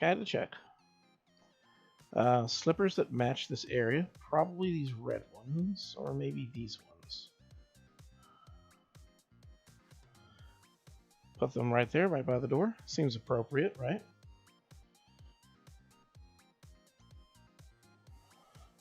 I don't think we have enough room though, so yeah, probably right there. And is that it?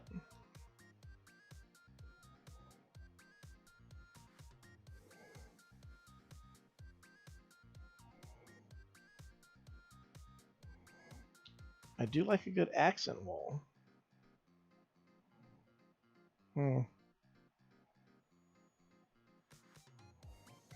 That could be it right there.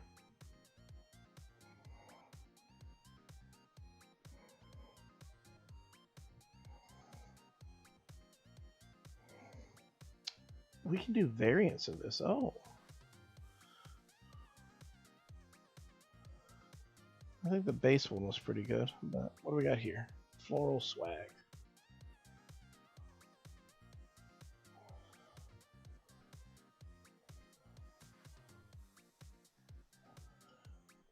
Just plop that right there.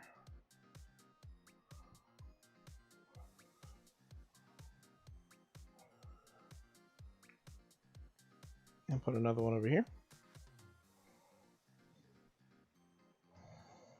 Is that it? Like, that look good? I think it looks good. Little slippers right there. Looks good. Fantastic. She doesn't have any music. We could put some music out. I don't know.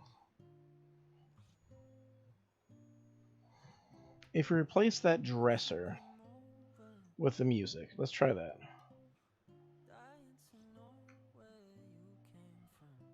Interesting.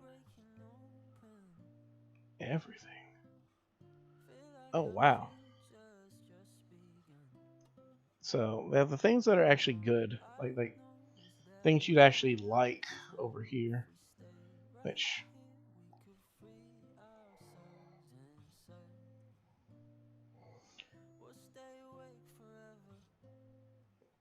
if we, oh,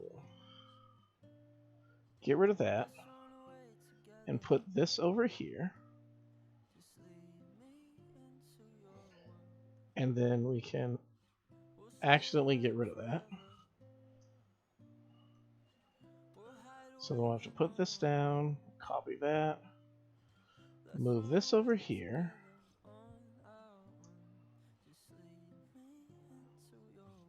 There we go.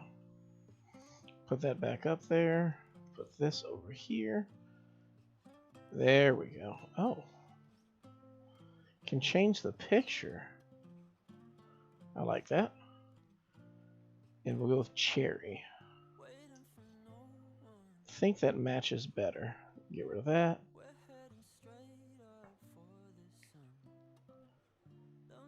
Yeah, cherry seems right. Confirm. Move that there. It stinks that you have to take the things off. Oh, I didn't even think about changing that. That's cute. Cherry wood here. And mind you, all these things are things that we can use on our own island. So, like,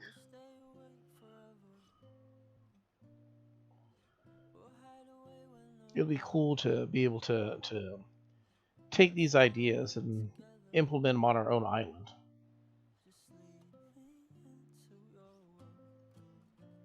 You can change these to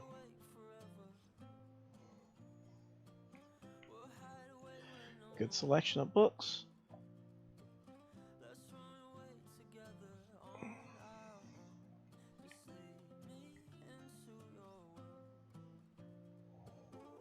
There we go. Cool, cool.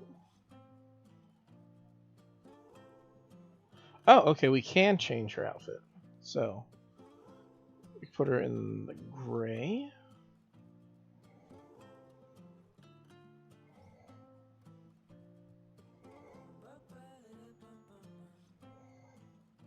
Those look terrible on her. Oh my goodness, like, she wants to read, but I just feel like it just doesn't look good. I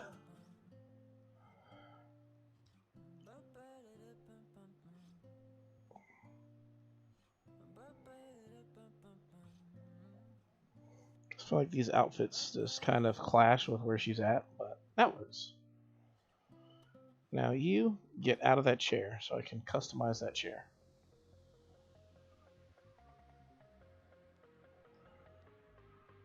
I'm not the biggest fan of that, but there we go. Cool. I think that's it. Looks great to me. Only thing I would possibly change would be the floor, right? Do you have any recommendations for the floor? You probably don't.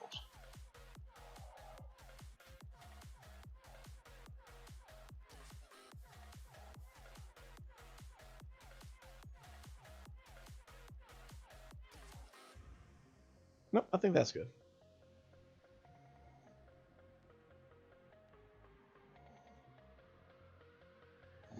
I think that's the look right there.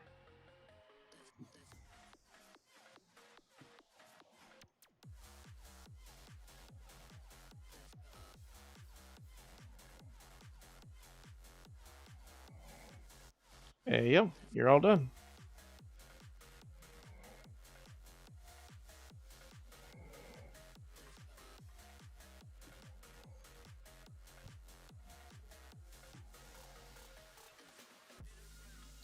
Mm, mm, mm, mm, mm.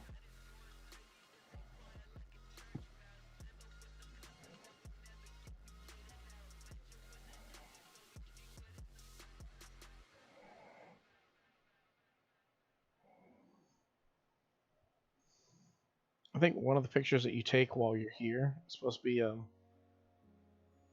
the one that they use. There we go. That should be a good one. Reading while in front of a bookshelf seems about right.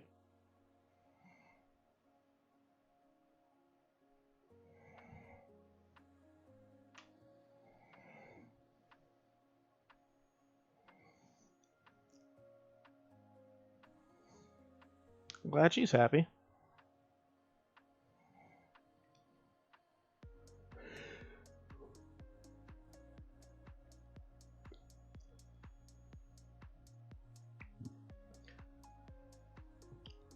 Now I think you need like 50 in order to actually finish the DLC.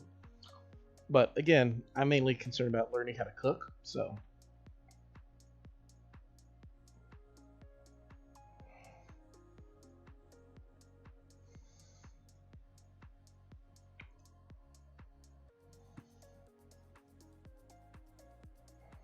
I'm also like a skinhead with the blonde with his haircut.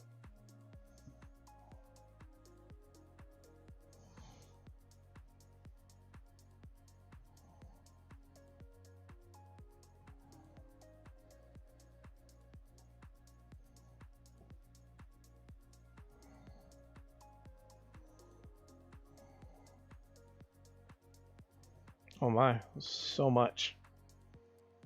I can't remember when you actually get the choice as to which one.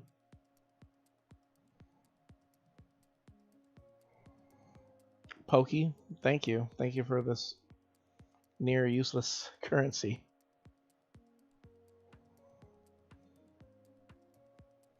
Not bells?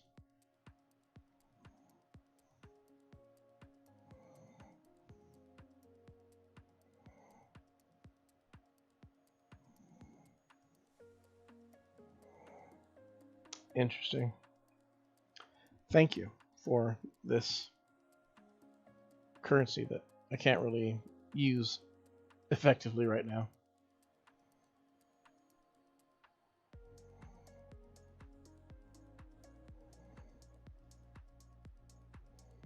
Dang, Wardell, just so quiet, so solemn. Do they have animals out now? They do. Okay, cool. Does that mean that the DIY on the beach is here yet? Not yet. Got one little pig. Oh, Billy's here. So there's only 3. Normally there's like 5 animals on the beach, so I find it strange that they only have these ones, but I'll do one more, then I'll head back. That's what I'll do. Well, actually what we're going to do while we're here is we're going to snag all these glow moss and this and these vines as well to make sure that we have stuff to use back home. Even though we don't have any DIYs, we can definitely use the vines. It's just the vines are the best kind of ladders because you can just kind of put them down and they look a little bit more natural, and they make it a lot easier to like they look more natural. So if you want like an easy way to not need your step ladder everywhere you go, you just put down some vines right wherever you need them to. And the cool thing is the ladder kit requires you to actually build your little portal ladder, which, you know, it takes lots of resources. You got to use 4 of each type of wood to make the step ladder, and then you got to go do some extra work to put down all the rest of the stuff. It can be just kind of inconvenient in times, right?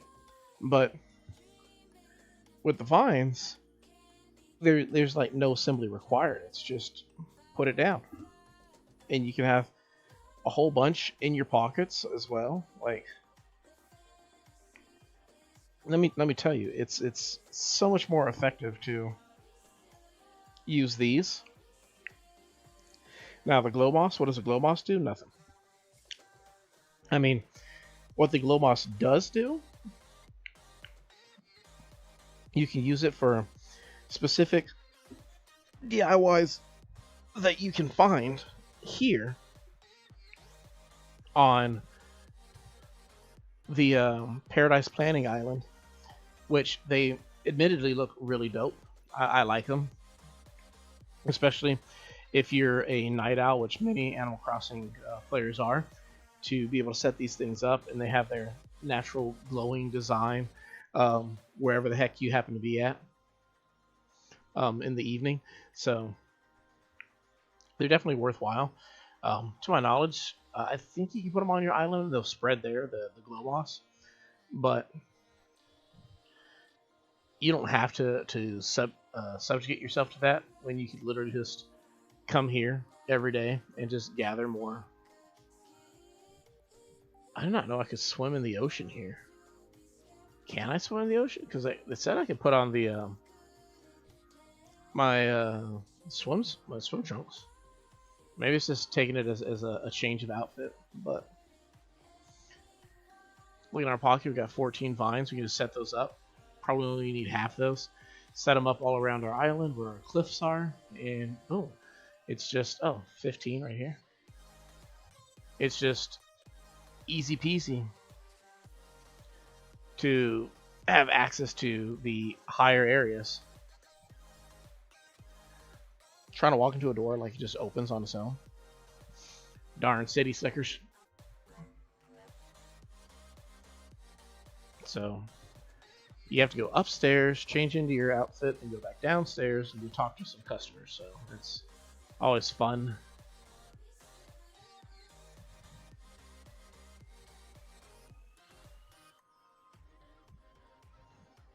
Okay, I guess I gotta talk to Lottie first too. Change into my uniform.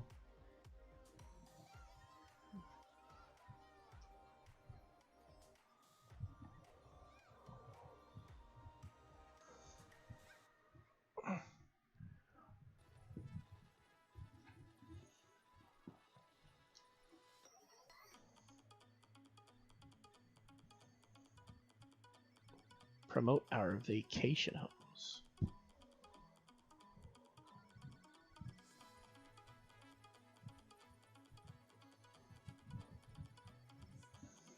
Sorry, my ear's been bothering me again. And it actually was pretty open all day. Now it's just finally closed back up. Now I have to get used to how the everything sounds right now. It's so weird. Maybe if I just take this headset. Oh, see, I pushed it in, and now it sounds different yet again. So, ugh. Yes, I see the pig, the goat, and the frog that would actually talk to. You ever feel bad? Because, like, these guys don't actually work. So, you need to do all the actual work. So, if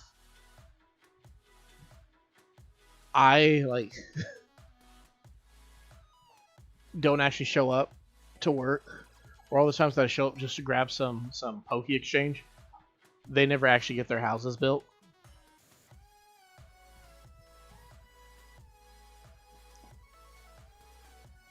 Oh, little frog. I want a frog on my island.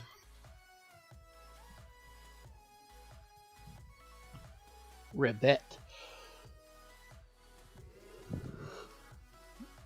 So, Actress's green room. All right.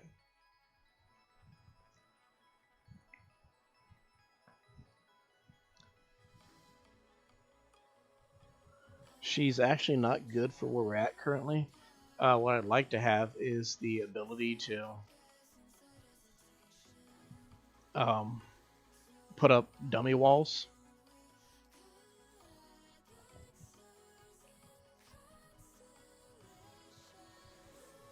So she probably wants something a little more wet and scenic.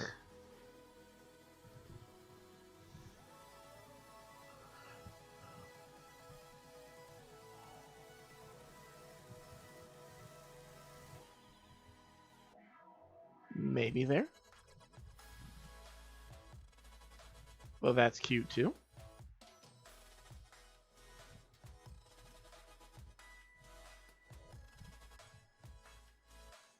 Oh man, what is that? I have never seen that. That is, man, that's cool. Ooh.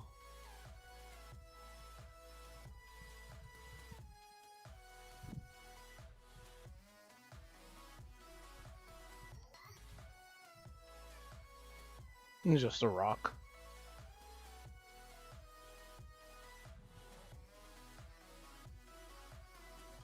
I don't appreciate how they have that design where like they have like the sand and then there's like a sand river, like, but you can't actually have that.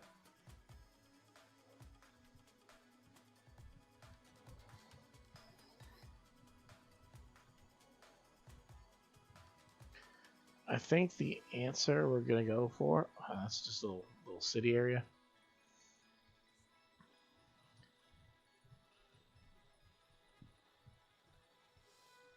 It's either that one or this one. Probably this one.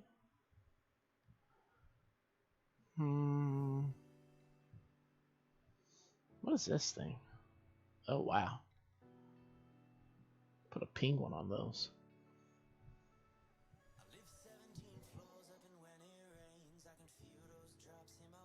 I think we're gonna go with this one. It seems like a good one.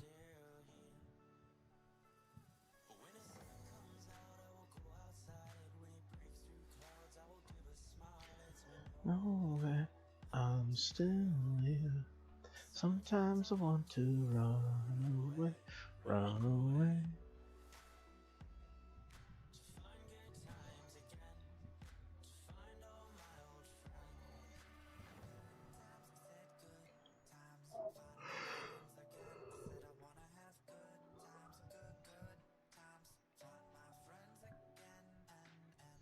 So we can do the yard now also.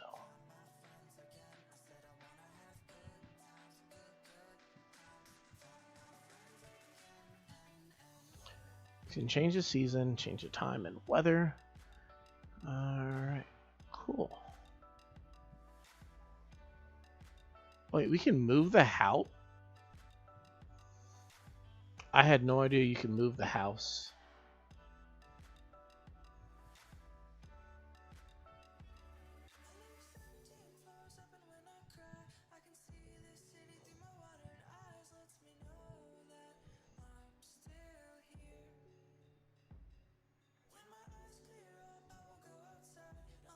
Seems dope.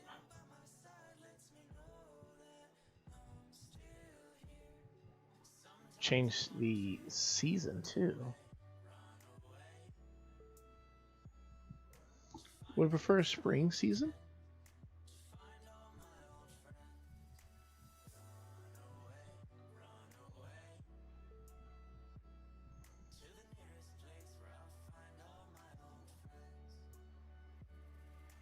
Cool. What do we want to put outside, if anything? Can we put a tree? We can put trees.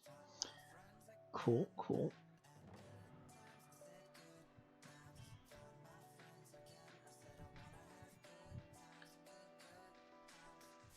Interesting. Can put some rocks down.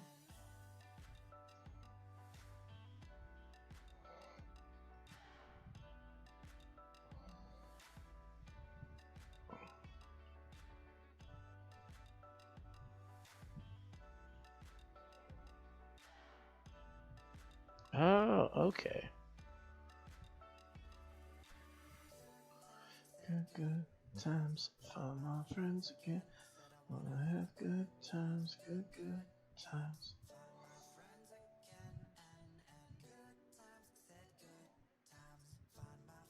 There we go.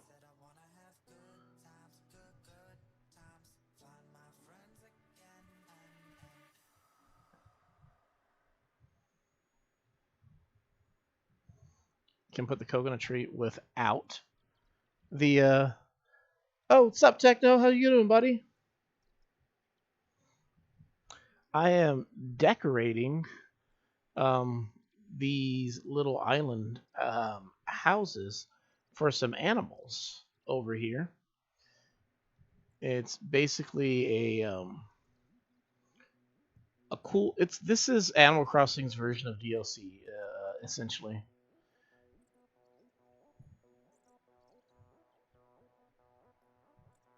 And basically, what you're supposed to do is you decorate the area for the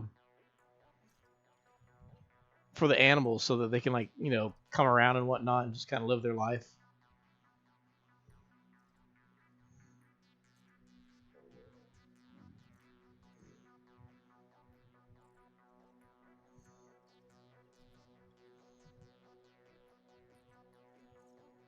Put some shrubs around. Why not?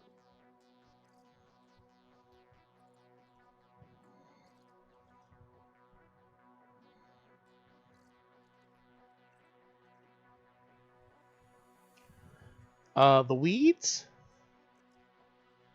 Um, yes, we got rid of a good number of weeds. Um, I don't want to say we got rid of all the weeds, but a good number of weeds.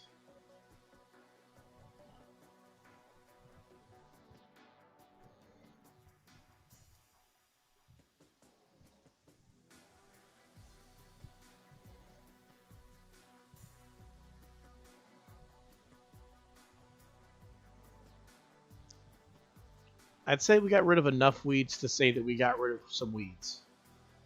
Let's just leave it at that. Yeah, we're doing some decorating right now. Don't get too used to it though. Or do. I mean, either one works. Um,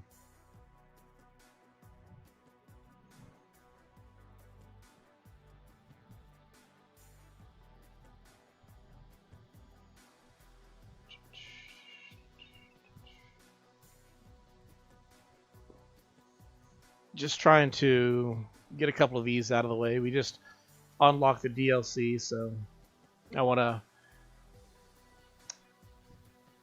get it looking nice before I move on of whatever else I'm gonna do.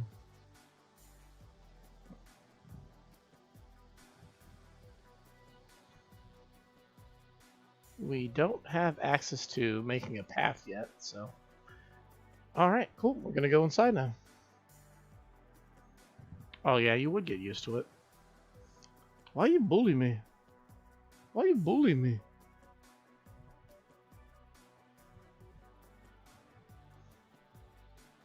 Um, they definitely made it a lot easier than they had to. So it's just nice to have access to that. Like, just.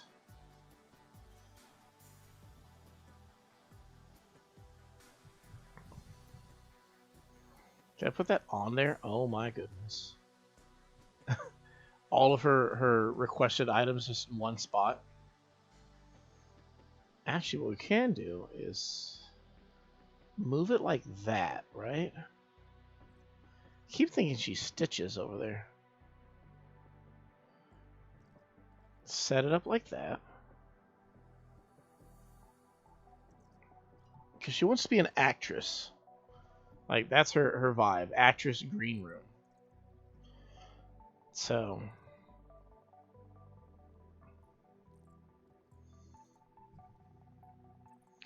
maybe give her like a little chair over here as she can then get a vibe for like whatever's going on. That rose bed seems a little too much for me.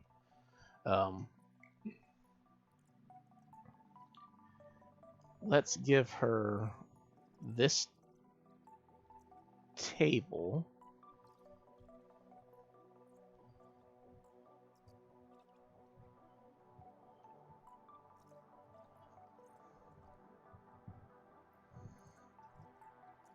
There we go. Give her that table.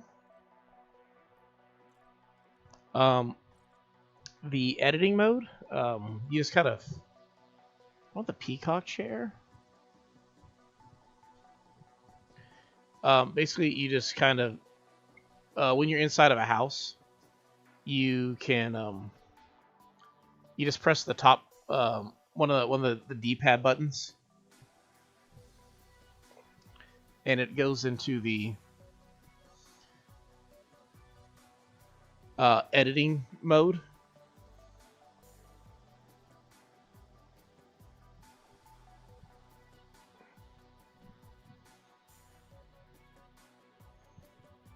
Yeah, I think that might be better. One or the other.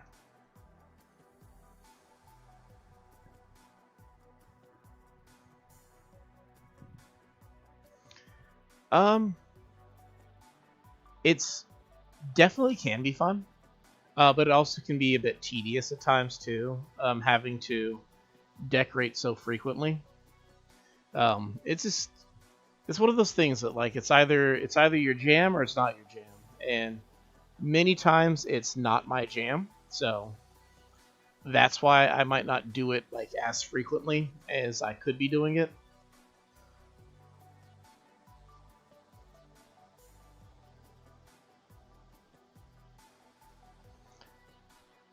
But like, I definitely can do it a little bit more often.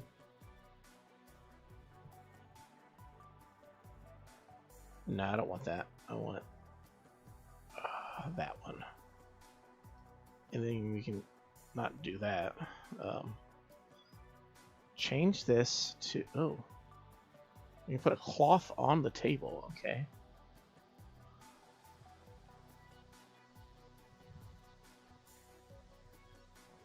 Go with the brown with the white. Yeah, that looks a little bit better. I like decorating in mini games for... That's part of kind of what the whole game is. It's just kind of decorating and making it like, you know, just trying your best to make it look beautiful, basically. We're going to give them an accent wall right there. And use this for the rest. There we go.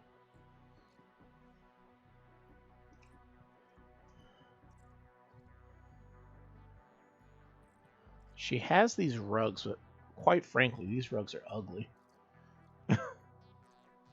And these floorings aren't much better. Golly.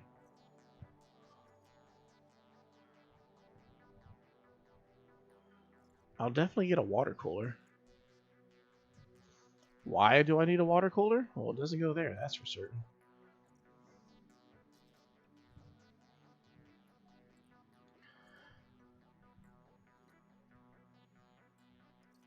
They definitely do a really good job at giving you like different options and whatnot. There we go. That looks great. I like that.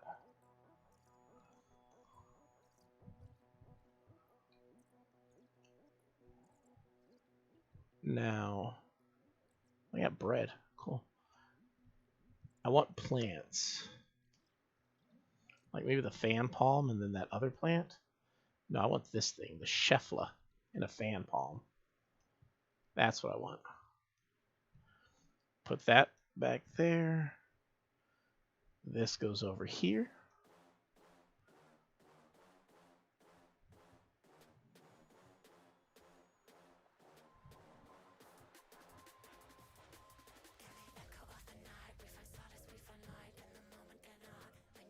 Probably go with the brown. And this one should be brown too, if they have one. They don't have brown. They have black. Well, that's their brown. Can I do this like, is there a tan? Beige? Beige works. What you say? Well, the vibe we're going for is she's like talk show host. And like she changes like over here and whatnot for whatever she's trying to do. And like this is like the setting. So we're like, if they had like a camera, that'd be great. I don't think they have a camera. I mean, they have a camera. I don't think I've unlocked the camera for her purposes yet. It'd be one of those things that like come back and revisit this one in the future.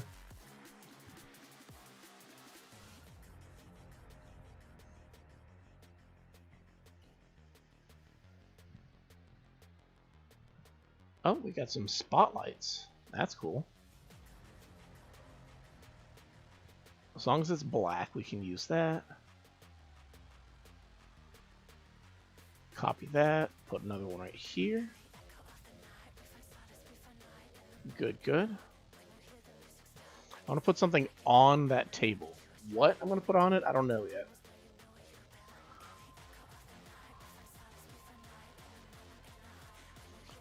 I think it's appropriate she'd probably put a picture of herself on the table. But then what else do we put on the table?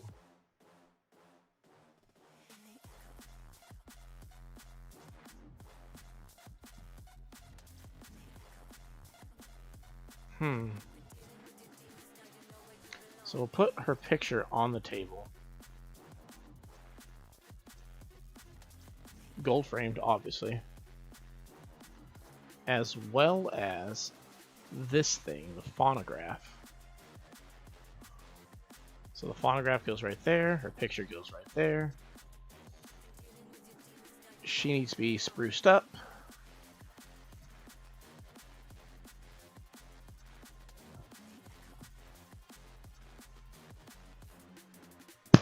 Let's see that.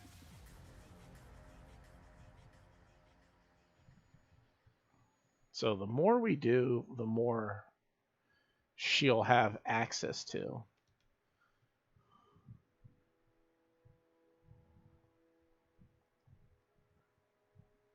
White or black? Probably black. But then she looks like she's mourning, so probably the white.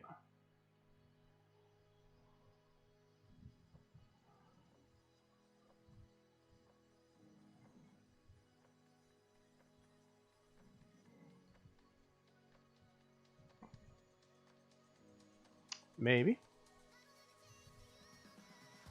Biff was doing alright. He was just chilling in his house. We're technically not on the island right now. We're on a different island, if that makes any sense. The whole DLC is like in its own little island area.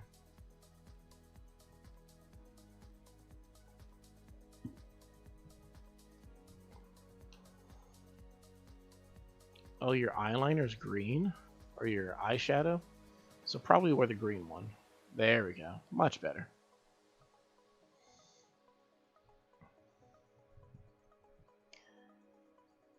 It'd be nice if they had a good looking rug.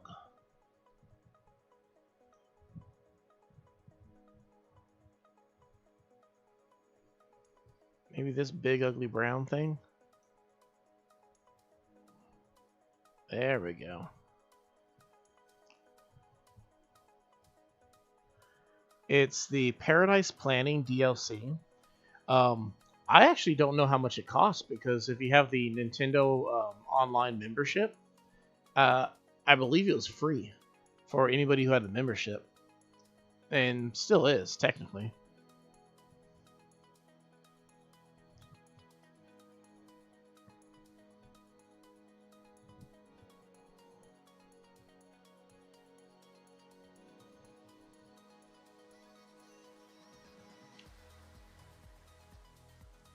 Any last suggestions for chairs? You got the water cooler over here.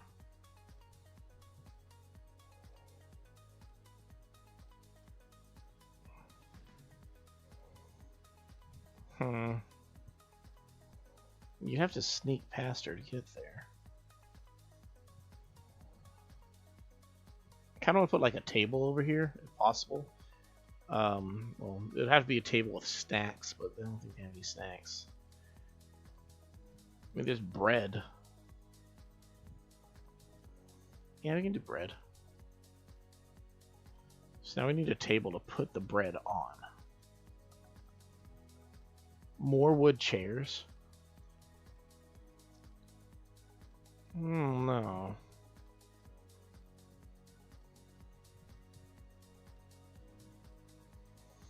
Just need like a little table. I feel like this simple table is probably right. That's it. A little cafe table. It's a little black cafe table. Put it over there in the corner. Put some carbs on it. Looks good to me. Double check. Make sure you can just sneak past there. Yeah. Have it like a talk show type of thing going on. I think that's good. I mean, it could have more, but I think for the sake of having like it being like kind of like a set, I think it works out. You can put 20 chairs. I ain't putting 20 chairs.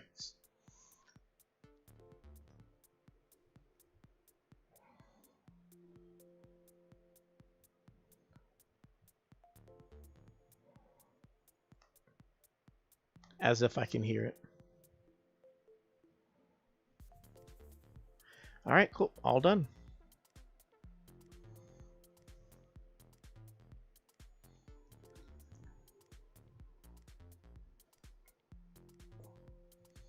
Ta-da!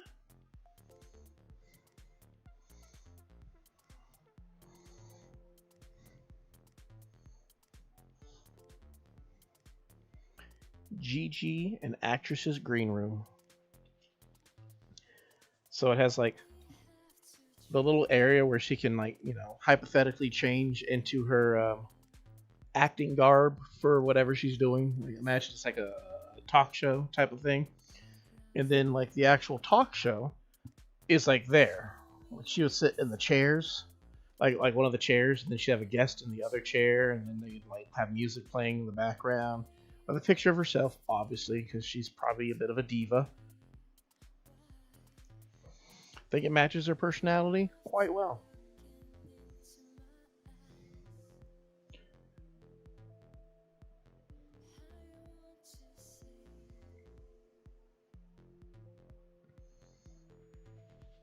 Cool, cool.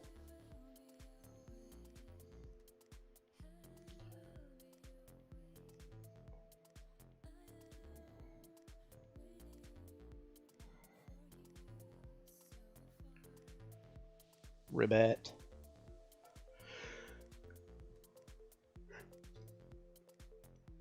One of the cool things about this is because you can only have uh, 10 villagers on your island. All the villagers that you wish you could have, like hang out with from time to time, but like you're not particularly interested in having them on your island, you can eventually find them out here and like set them up a little house, put them in whatever outfit you want, and you just kind of come here and like hang out with them. Like it doesn't actually contribute to your main game on your island, but if your whole thing is I just want to hang out with an animal who I think is cool and I don't need to actually gain anything from it, then boom, you just kind of come here and hang out with them. Nico is a little monkey who is supposed to help you when like messing around with all these things.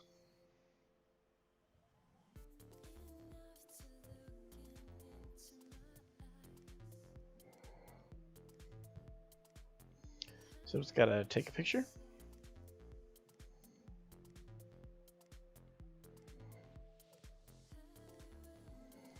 So let's see. Let's move her over here. Nope, she should be right here.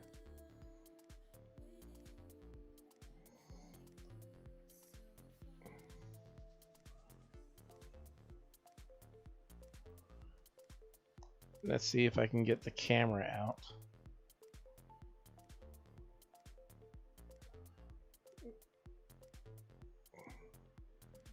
There we go. I'm going to zoom in.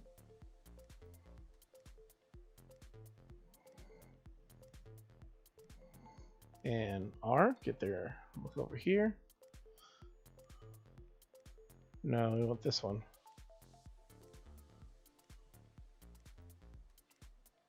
Oh, whoops. I didn't mean to do that. Whoops. Why'd she get up? What a rude little creature.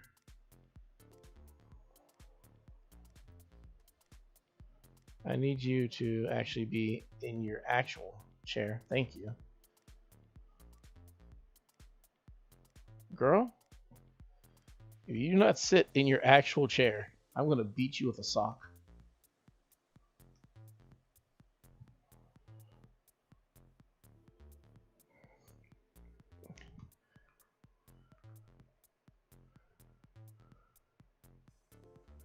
All right, get the camera out. Zoom in.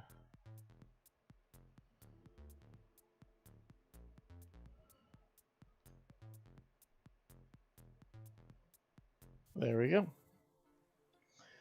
That should be good enough, I guess. I don't know. Monkey. Reject modernity. Return to monkey.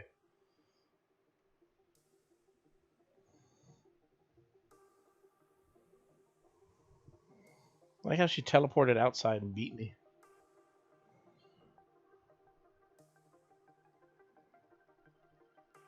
I gotta show her the actual picture.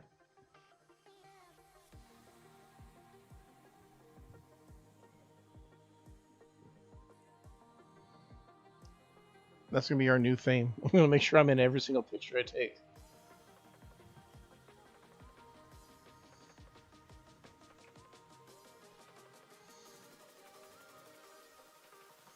I think we could probably use a 6th villager on the island too. I kind of want to wait for the campsite to just kind of see who shows up at the campsite. Go that way. Obviously, it's faster to do Mystery Island. You pretty much get all 5 in one day, but I kind of like the idea of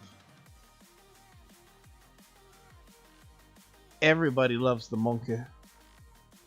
And deservedly so. I mean,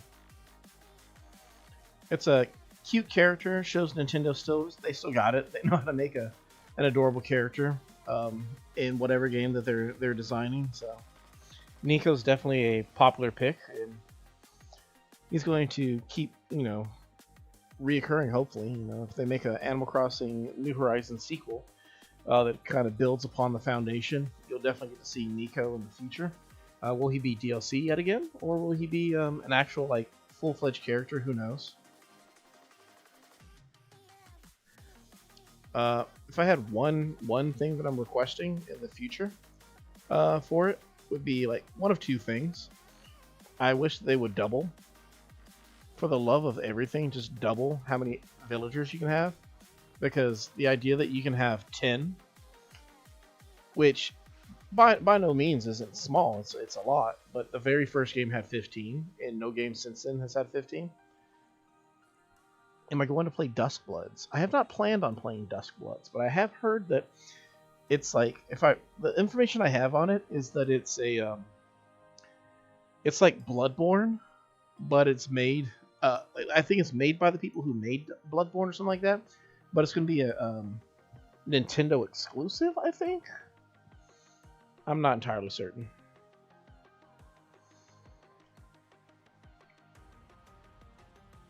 But it definitely looks interesting. I might get it. We'll just have to see. The downside to it is obviously I'm trying to keep the channel more or less, PG friendly. So a game like Duskbloods might be kind of pushing the envelope a little bit. Almost feel like probably what I should do is have um like maybe like an Atlas Shine Dusk channel, not like for like Duskblood specifically, but like Atlas Shine Night, like a channel that's dedicated to all the riskier types of game titles.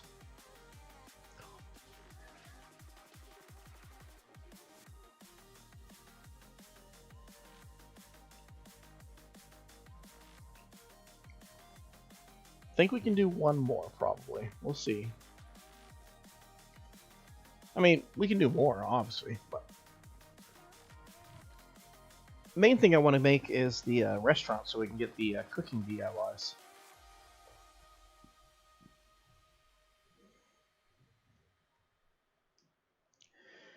So they want me to go back to Eloise's house. You can get a picture. So that's like not even work. It's just how fun is a new Mario Kart on a scale from 1 to 10? If I'm being 100% honest, the new Mario Kart, from my limited experience playing the game, is about a...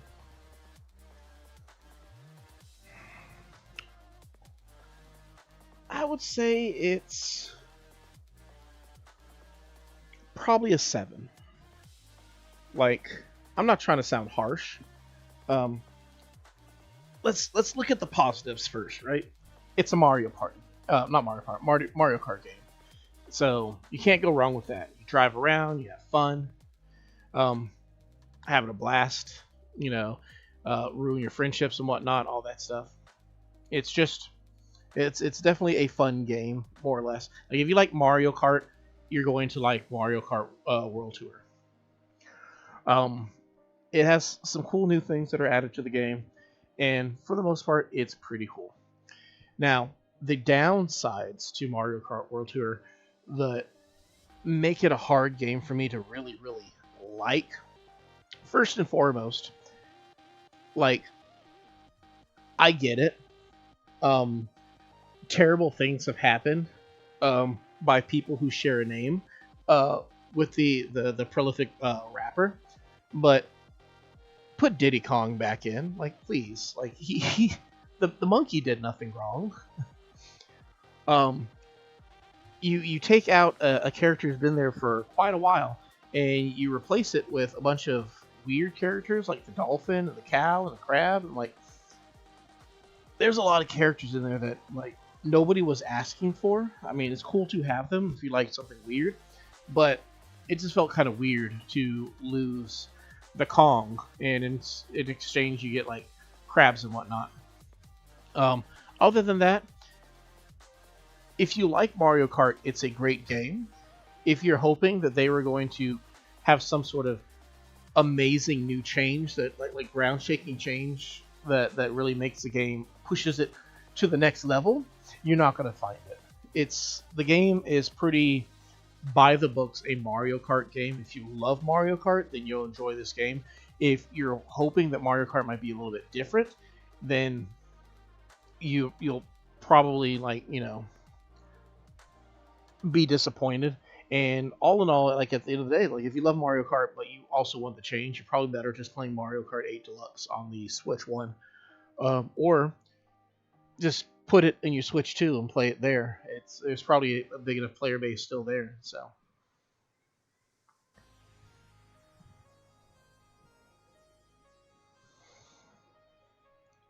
um,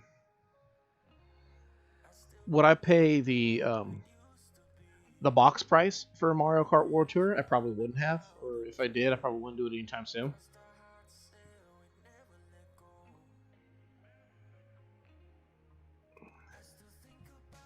Um, what was I trying to do? Oh, I wanted to move her into her seat. Oh, there you go. Put her in there. That's not what I meant. Um, cool. And now I'm going to stand back here and look at these, and then try to take a picture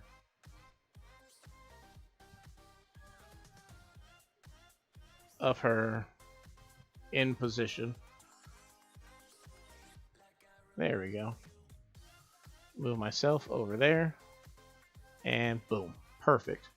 So what I was trying to say was, if you're looking for, like, you know, would I pay box price for the new Mario Kart game? Probably not.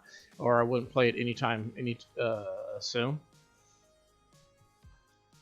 But I got mine in a bundle with the Switch 2. So it was not so bad. It was a lot easier that way. I tried it a couple times. I played with my daughters for quite a bit.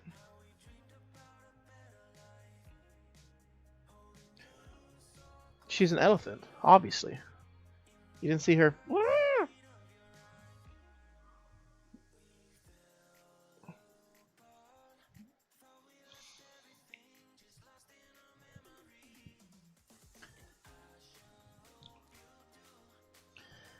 My big issue, I think another issue with Mario Kart World Tour is I just don't think a new Mario Kart was on the docket. Like, I get it, it's a thing they do now. Like, one of the first exclusive games they put on their new console is going to be a Mario Kart of some form, but I don't think that anybody was clamoring for that, especially considering it didn't really change the formula, if that makes any sense. It just feels like it's just like, it doesn't feel like the Mario Kart game. It feels like a Mario Kart game. That's a bear. Oh my goodness, what is that? So we have more options. I think I'm gonna go with the bear. Yeah, we're gonna go with the bear.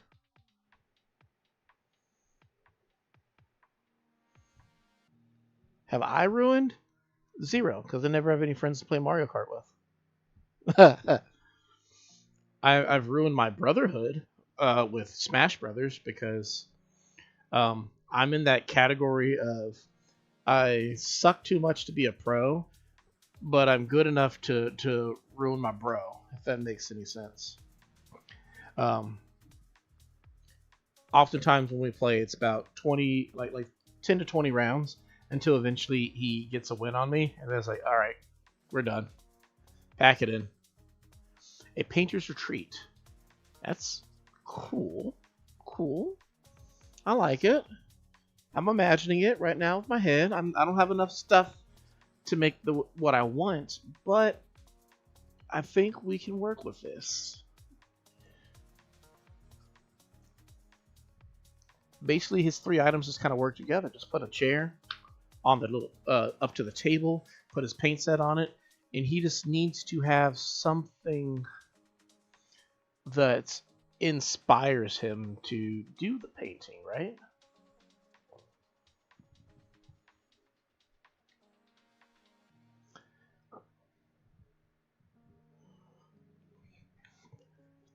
If I were him, where would I want to paint? Somewhere quiet. Somewhere away from all the hubbub of the city.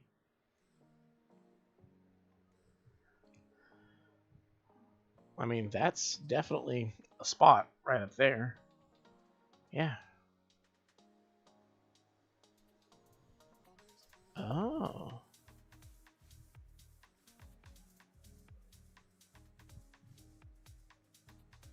Yeah. Nice high up area. Why not?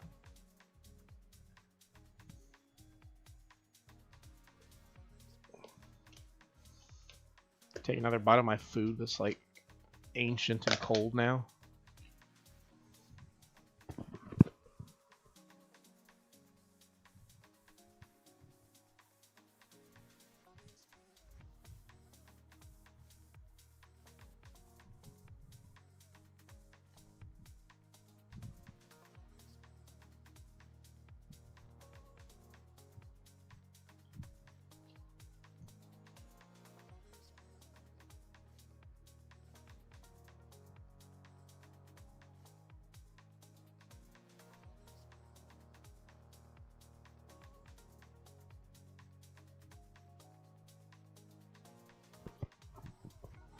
So, Techno, out of curiosity, how popular is curry in Sri Lanka?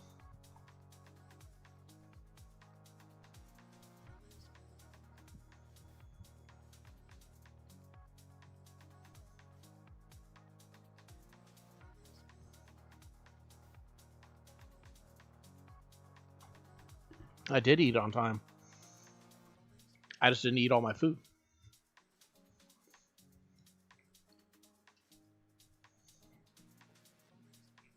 Basically, I've been nibbling at it for a while now.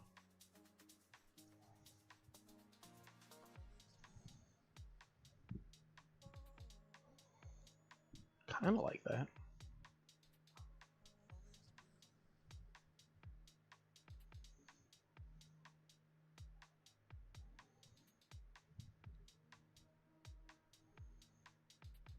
Maybe the beige. And it matches the door. I think we got a winner. Winner, winner, chicken dinner.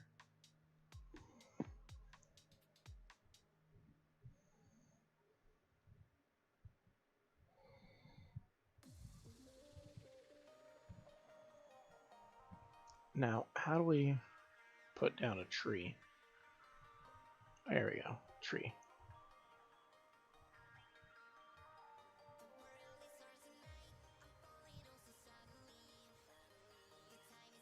Oh, dang. I'll put a tree back there, too.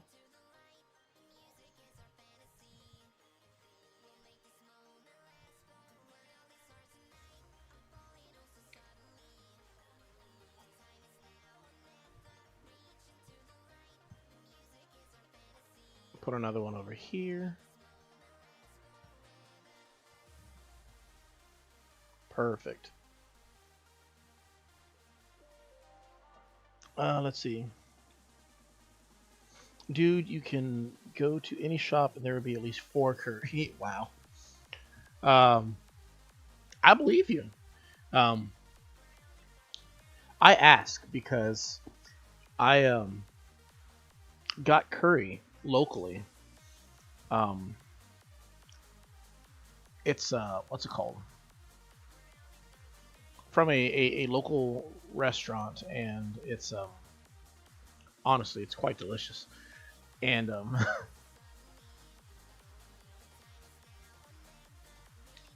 I know that like it's not a huge American thing for obvious reasons. But I was just wondering like I know like um, curry in the Far East is compared to curry more towards the. I'm not saying Sri Lanka's in the Middle East, but like just more towards. Oh my goodness! I can edit this. What? And I can move it. I did not know I could edit. Oh my goodness. I'm tripping out. Or what do the kids say these days? I'm crashing out, bro. Guys, I don't know what to do. I'm like was not expecting to be able to actually change the incline. That that got me. I'm like blown away.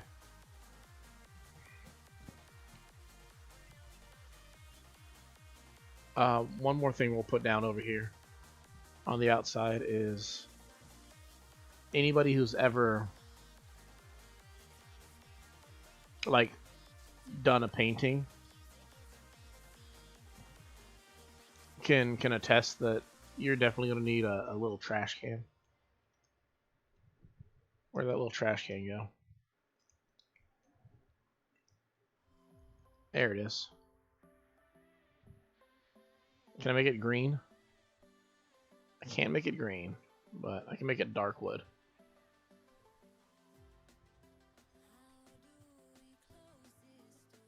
There. Perfect.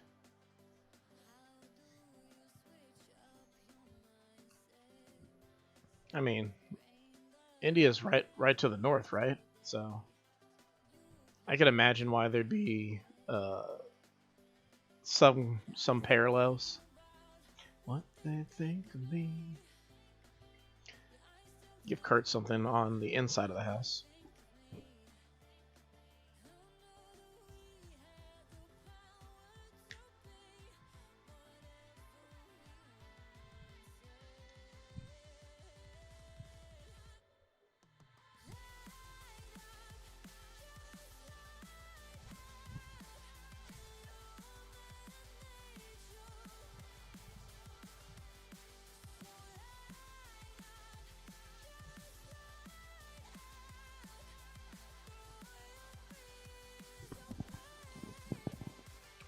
No problem. I'll, you know, be here.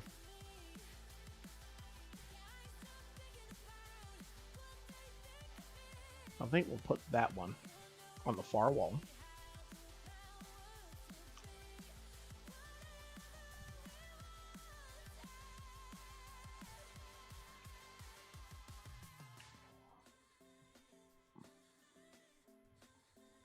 It'd be cool if they had an easel of some sort.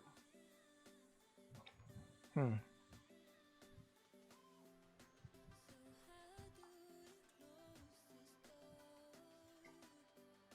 I mean, I guess technically, if we put one of these,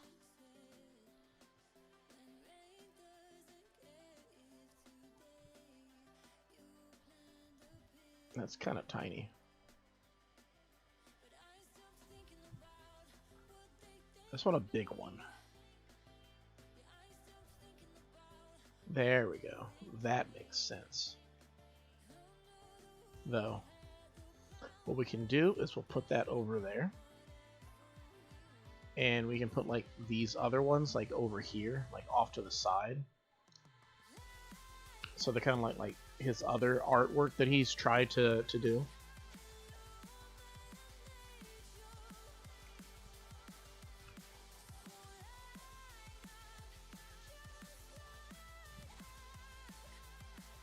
Do we want this, like the brick? Wait, let's see how it looks over there.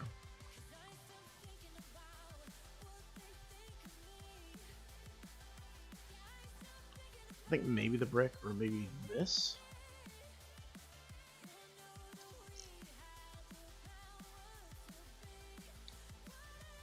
One of the two. It should probably be.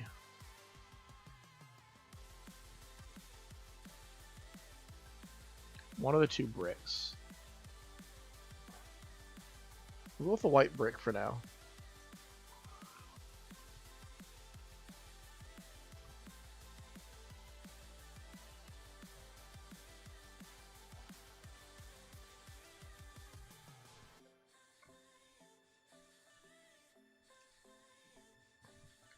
We've used all of these paintings.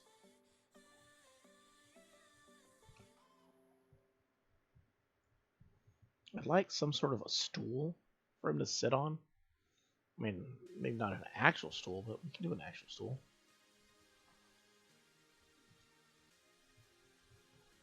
Put that right there. And then he needs an actual little table too next to him. So like a wooden mini table.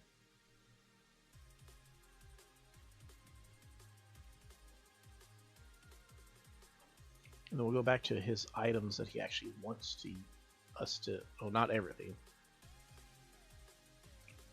Scattered papers are tempting. I wish he had more like actual like stuff. We'll go with the scattered papers, right? Can't put them on the table, okay? We can't put them on the ground. Then he won't be able to actually access his chair, so. You throw them over there. You can edit these too, so.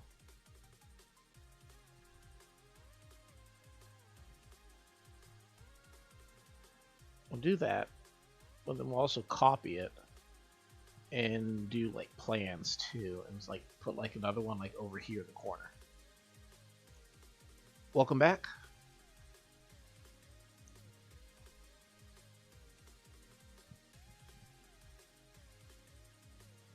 Maybe like that. Now, what goes actually on his thing?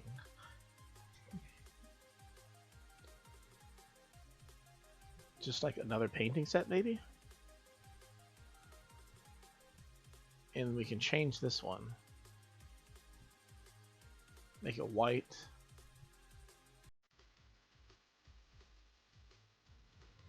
I didn't even know you could do that. That's cool.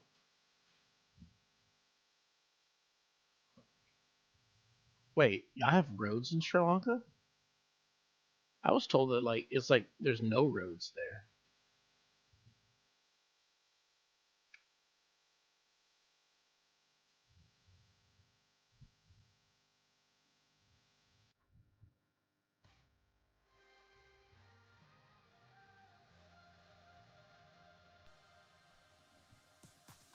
There we go. Good little area. Some people here drive like idiots. One of those guys hit my hand with his car's side mirror and broke it when it hit my arm. Oof. That's ugh. I mean, we got some crazy drivers like here, where I live too. But that's shoot. Not like that though. Like that's it's a whole different kind of crazy right there.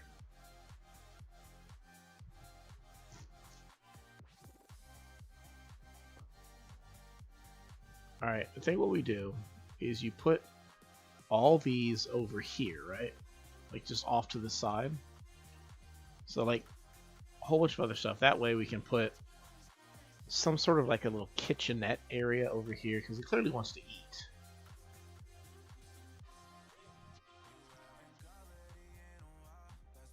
I don't know if I'm a big fan of like these.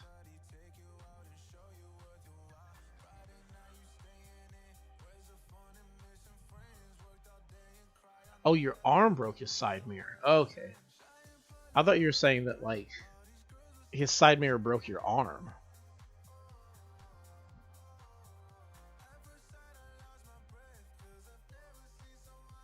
Didn't he ask me for a crate when I was outside? He did want a crate. A wood box, my bad. What a label on it. That's kind of cool. Let's do fruits. Oh, you can put it up there. Can I put something on the crate? Always amazes me the things that you can stack.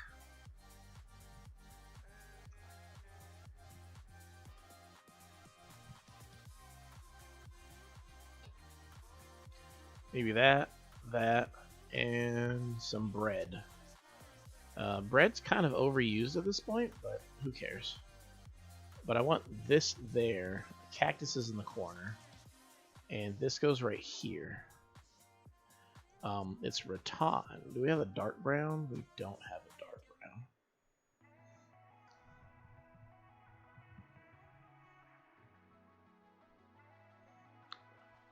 Yeah, they do that here in Texas also. There's kind of crazy people who like I don't understand the thought process behind it, but it's just what they do.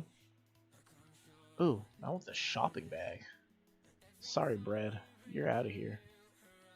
We're gonna put the shopping bag down. I think so you can edit the shopping bag. Oh. Make it dark brown so it matches a little bit better.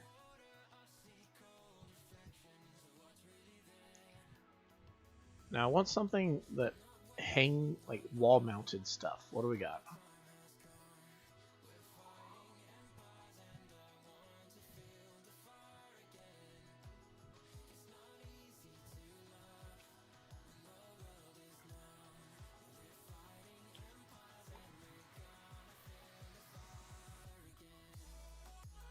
We're gonna put this and this. This thing just kind of goes right here, whereas this thing goes right there, and then we put a second one over here, and then we're going to copy it, pick that up, and then go all the way around to this wall and put 2 more down.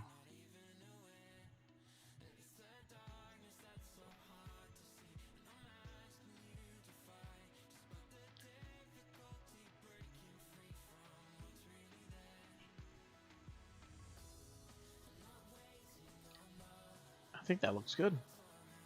Kind of gets that vibe for him of that, just kind of comes into the house, the back wall's missing, he was kind of doing his artwork and stuff.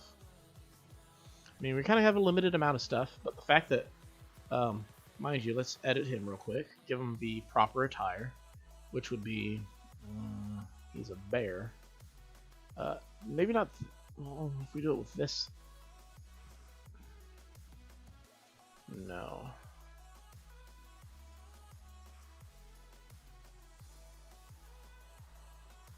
It's like he's too blue, but maybe.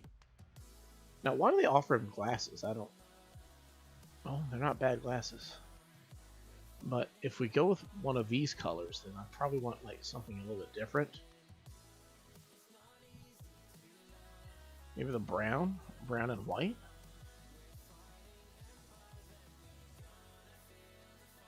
There we go. I was like, close your mouth, bro.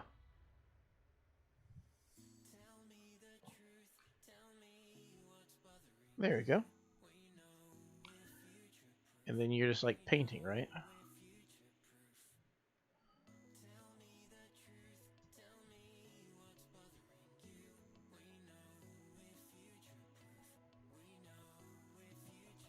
Yeah, I think that's good.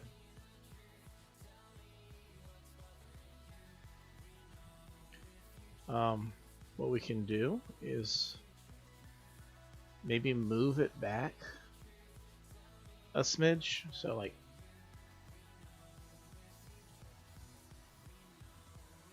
is it better if we move it back 1 or 2?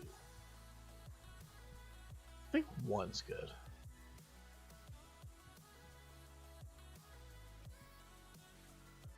Put that back there, put you back in your seat.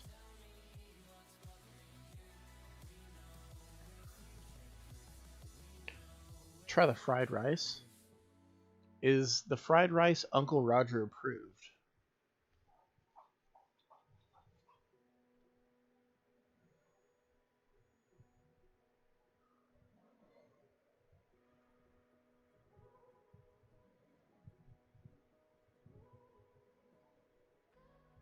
I think this looks good.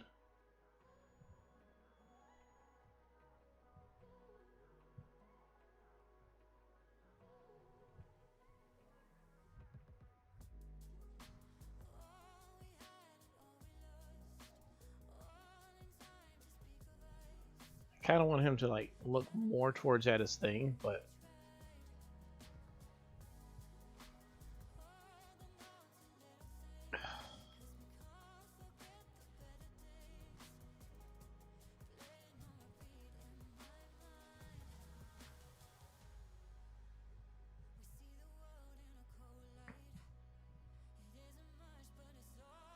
zoom in a little bit, zoom out a little bit.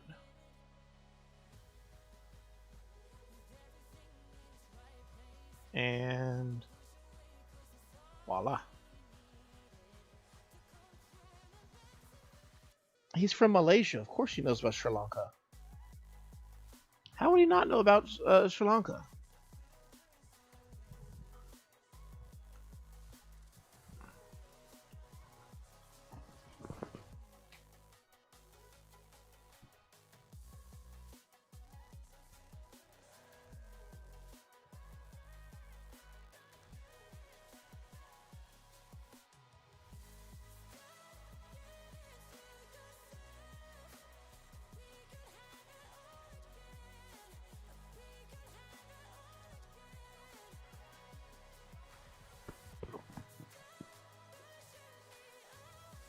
The local curry restaurant that I got today,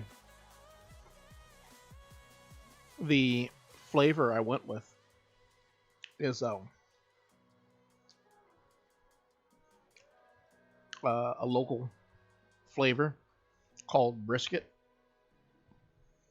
Um, I believe it's a yellow curry with potatoes and carrots.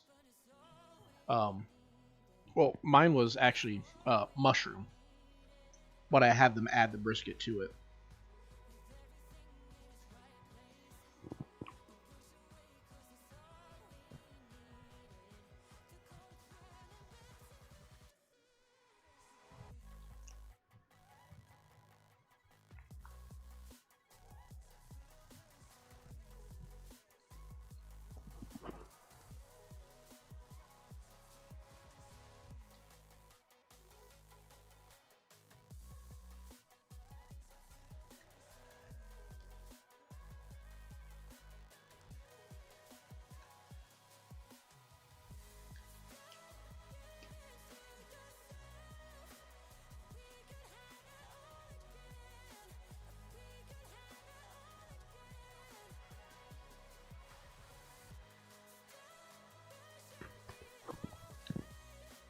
Yeah, here in Texas, brisket is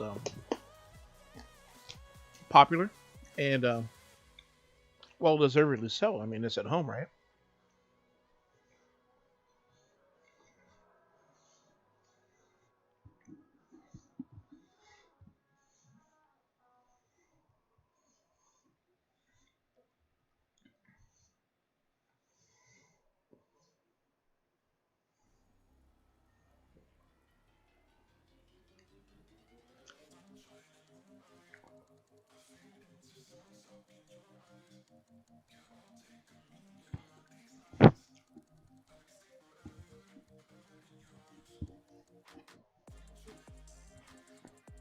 Can't eat beef.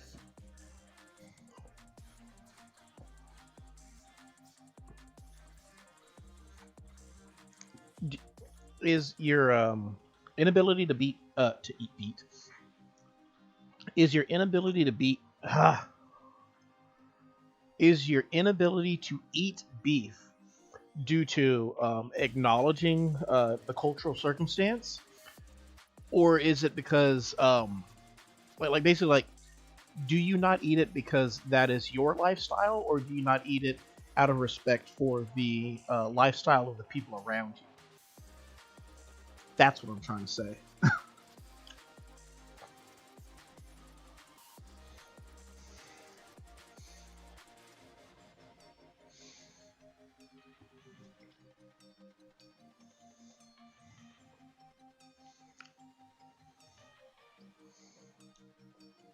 And that's essentially what I was trying to ask was like is it like your like I guess like what I was trying to say was like is it your religion that prevents you from eating beef, or is it the religion of like say like your family or your closest friends or whatnot, and out of respect for them, you also don't eat the beef? I guess that's what I was trying to say. Whereas like I can't think of any. What the heck was that? Any local equivalents to that outside of like like oh yeah, we don't eat meat because Stacy's a vegan or something like that. But like if it's actually part of like your religion, like your actual way of living, that's respectable still. Um, but I was just kind of curious with it. Like, let me put it this way: it's not my religion, so like I'll eat beef, like while I'm over here and whatnot doing my business. But say um if I like was invited to um somebody who's Hindu's house, and like they made dinner and whatnot, and it was like something traditional like Hindu food, I wouldn't have the audacity to be like, hey yo, where's the beef? I would just thank them politely and enjoy the meal without the beef. And If it really bothered me that much, my solution would be, after a wonderful night with my Hindu friends, I would thank them profusely for the time that they had me over. And um, after I finally leave on my way home, I'd probably stop by McDonald's and grab a cheeseburger. But like, I would never like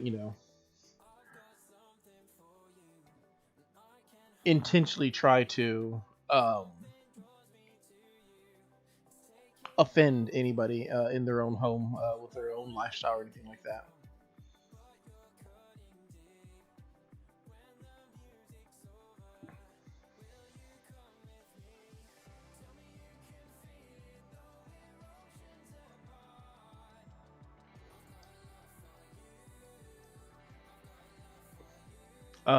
I prefer the Roman style of eating local food,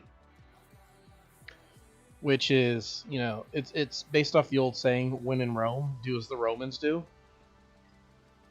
When I go to a place to try a new type of food, typically, um, my philosophy is like the shopkeep or the restaurant owner or whatnot. They say, "Well, what would you like?" I just kind of reply with, whatever you suggest, basically. Um, Obviously, the person who's been eating it most of, if not all their life, probably knows the best ways of preparing it or serving it or just like what the best version of it is. So I trust them that they're going to give me something good. And if it tastes like butts later on, they get to they get to take the blame.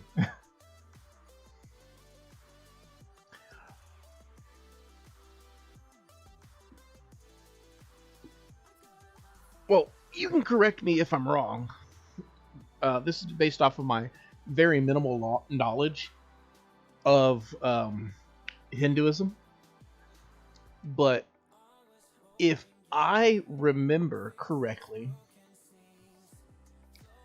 in the Hindu religion, cows are the reincarnated souls of good people, particularly like family members and whatnot. And so, if you go out of your way to eat a cow, you're basically eating a family member.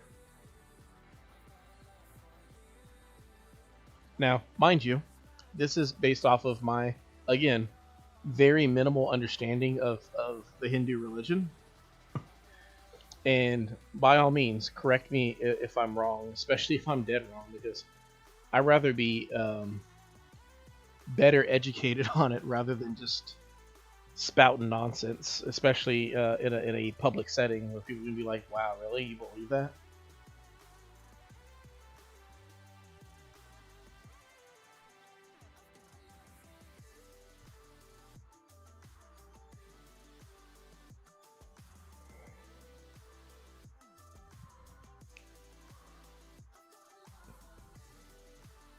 I always find it interesting with the different doctrines, rules for different eating habits tend to be similar to like how like in Judaism they have what's it called? Uh, Tip of my tongue. Kosher. So commonly it's viewed as like you don't eat pork, but really it's like a whole what's it called? It's a lot more than just that, and it's always interesting like seeing like all these different philosophies and how they work. Like me personally, I respect every single one of them because at the end of the day, the common baseline, in my opinion, is discipline.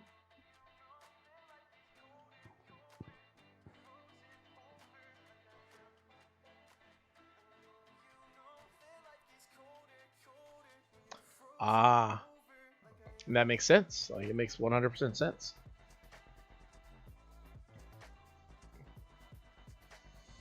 And like again, it comes down to like the respect for the people. And like I said, like the thing I found like really cool about it is the concept of discipline, where it's like,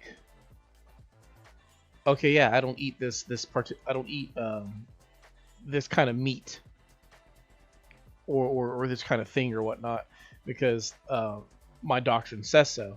And it's like, for me, it's like really cool to have that kind of discipline, especially,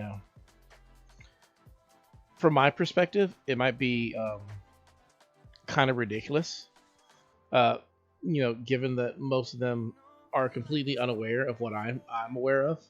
But like, oh man, it's so much harder once you've eaten something like any of these things to give them up. Like me personally, I would probably have a difficult time converting to any type of any other type of religion or faith or anything like that. Namely, just because I'm so accustomed to just kind of freely eating whatever type of thing, rather than having any type of strict doctrine that says like, oh no, you can't eat this, you can't eat that.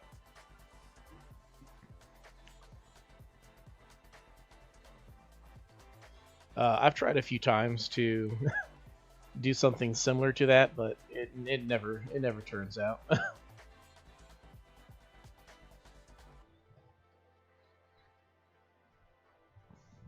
Exactly, that's the way things ought to be, not just with eating, but just in general. Like unfortunately, we live in a world, most specifically in America, where people seem to think that because they believe one thing, that everybody must believe that thing, and then they get upset or offended when you stop, like when you don't actually do that, rather than just accepting that, like, okay, cool, this person can believe, like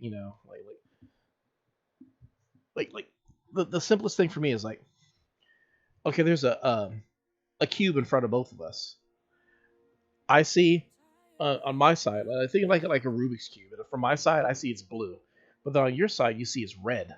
And we're both looking at the same cube, but I can't see that it's red from my side. You can't see it's blue from your side. So we ask, like, what color is it? You tell me it's red. I'm like, what? Oh, it's blue. I have two options basically at this point. I can accept that you just kind of see it differently, whether you're actually right or wrong,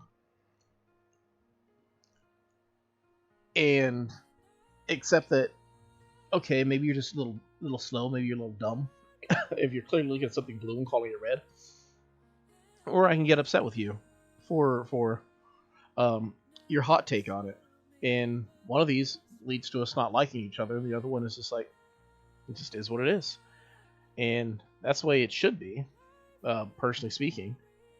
So that's the lifestyle that I aim for, where it's just like, instead of being upset that somebody has a different perspective than me, just respect that they have a different perspective. Like, for me, it's just kind of comes down to like, I wish we lived in a world where everybody could be 100% genuine about who they are and what they believe. And it's not because I wish to have some sort of method or technique of weeding out the worst people and punishing them for it, or at least not in a traditional sense. I just rather, you tell me what you believe, what you like, what you dislike, whatnot. I can tell you what I believe, what I dislike, what I like, and then we can look at each other. Either we have enough in common that we can be friends, or the the deal breakers that we have within our personalities, we can say, yeah, it's probably better for both of us to not know each other or not be friends with one another, and just respectfully part ways, instead of trying to force you to change who you are, or have you try to force me to change who I am. And this is ultimately like what's the most ridiculous part about all this.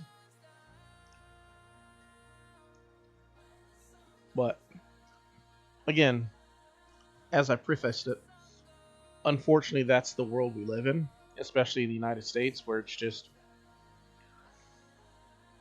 without going too much into it, that's the reason why the news cycle is the way it is right now. People just having disagreements and can't just, like, God bless them, like, people just can't disagree anymore. and it drives me nuts. Like, I can disagree with somebody. If somebody wants to vote a way that's different from mine, or wants to eat something different than me, or live a particular way, if they wish to identify as something that I might not necessarily agree with, or whatever it is, like, to me, the bare minimum is, what is it doing to me? If you want to believe in the giant spaghetti monster in the sky, and it tells you that you're okay to do something that I would otherwise find to be somewhat deplorable, then okay, as long as you're not forcing that on me, then it is what it is. Now, I think there's certain things that we as a society should frown upon. People try to bring like outdated examples otherwise.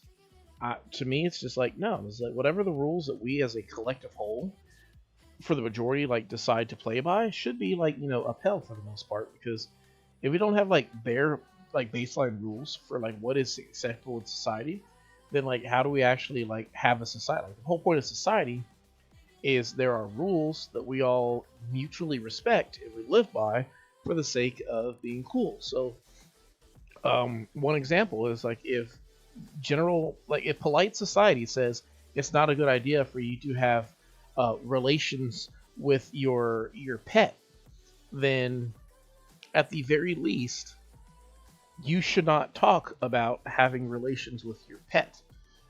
Um, morally so, you shouldn't have any relations with your pet, but we should just have like a baseline understanding of what is acceptable in society. And if you are what people would generally consider a creep, then perhaps you should keep your creepiness to yourself for the most part. Man, I'm rambling. We were taught tolerance at a young age by our parents. Also, how strict are the people of the U.S.? The parents of the U.S., how strict they are. The United States parents, in a modern sense, are not strict at all. The modern United States parent wants to be a friend of their child more than anything. They have this fear that their child will hate them, and this causes them oftentimes to not intervene in their child's malicious or ill-informed behaviors. Basically, you take the old mindset of like when the girl goes through her goth phase, and I'm just saying this as a stereotype, and she decides to start wearing the black makeup, and she starts hanging out with the tough guys and whatnot, and the parents say, "Oh, she's just going through a phase." That might have been true back then, but nowadays, literally a child's entire life is a phase, and they're all just like, well, maybe they'll grow out of it. And it's like, they won't grow out of it. Like a child does not learn good in evil without a parent who is willing to go out of their way and like be the bad guy to show them this.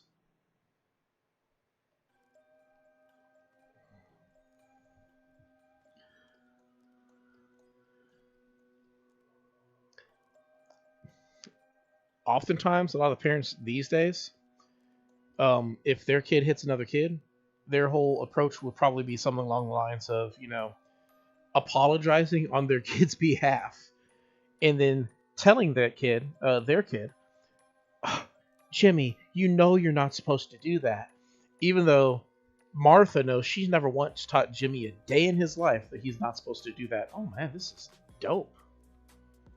This song is sweet.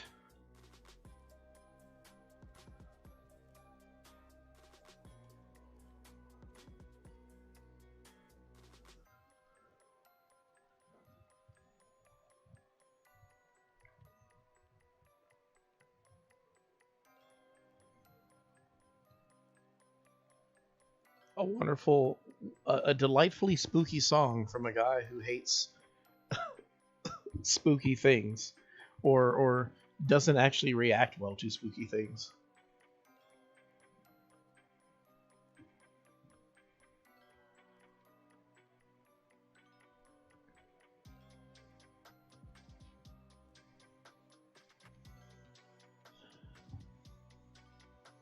But that's more or less how the parents are these days. They're just kind of uh, glorified friends, and I feel like part of the problem is like, you know, from what I've heard, it's like two generations removed from a decent parent. It's parents who grew up with a disdain for their traditional parents, and then went and had kids, and then raised their kids to be like, they tried to raise their kids the way that they felt their parents should have raised them, and surprise, surprise, their method of parenting sucks. And well, here you are.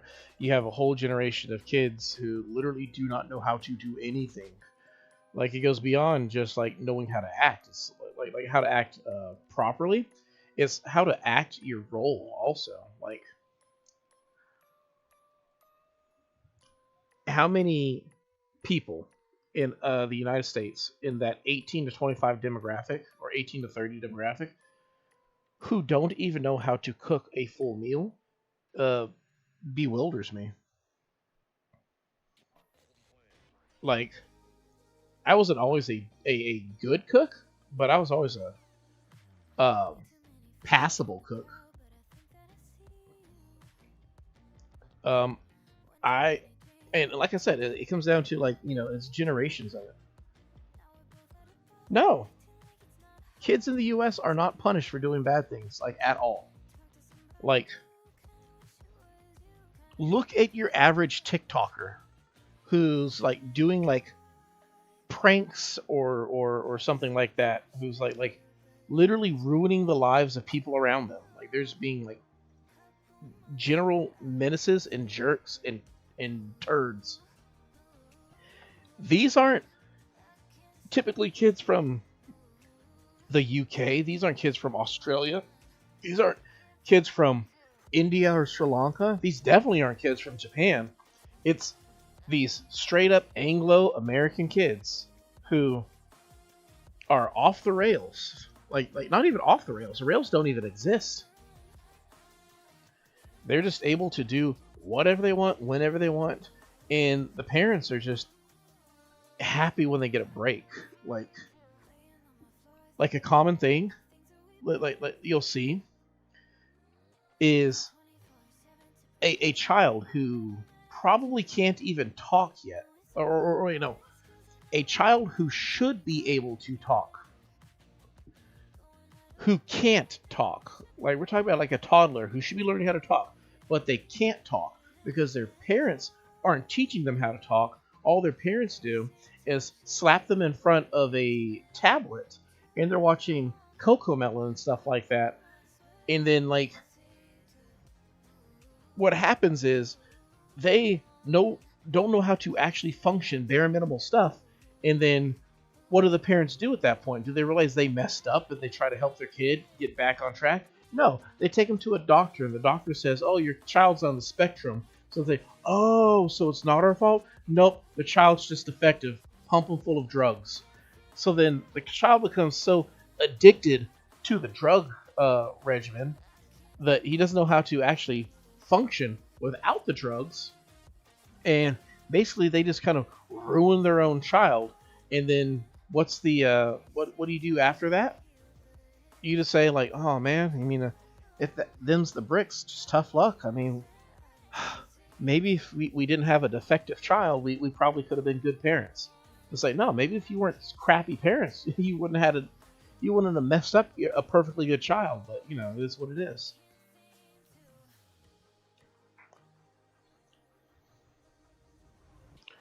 My dad, he had a few how do you put it? He wasn't necessarily somebody who was afraid to discipline his child. Um, Later on, I feel like he's kind of softened up.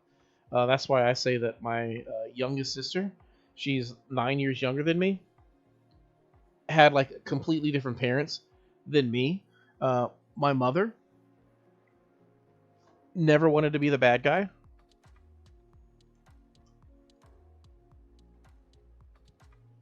So she trusted my dad to be the bad guy. And then my dad got tired of being the bad guy. So then what would happen is then like later on, they get older. She gets older and she has a mom who still refuses to be the bad guy. Mind you, this is like after my dad is like left too, and a dad who's tired of being the bad guy, so he's not gonna be the bad guy, and she's just able to basically just kind of like walk all over them, and that's just life at that point in time. This is life, and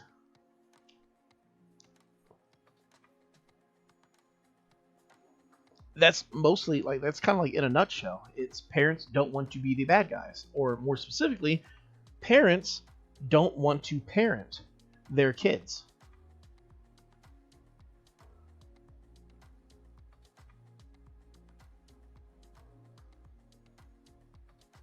Whoops, closed the wrong app.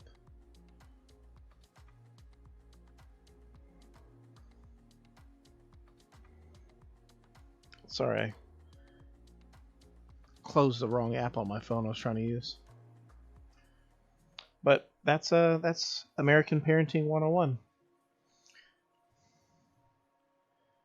And the grossest thing about the whole system is how defensive they are about defending a broken system. By that I mean, if you criticize an American parent on how they choose to take care of their kid, then you're ignorant, you're an idiot, you don't know what you're talking about. Oh yeah,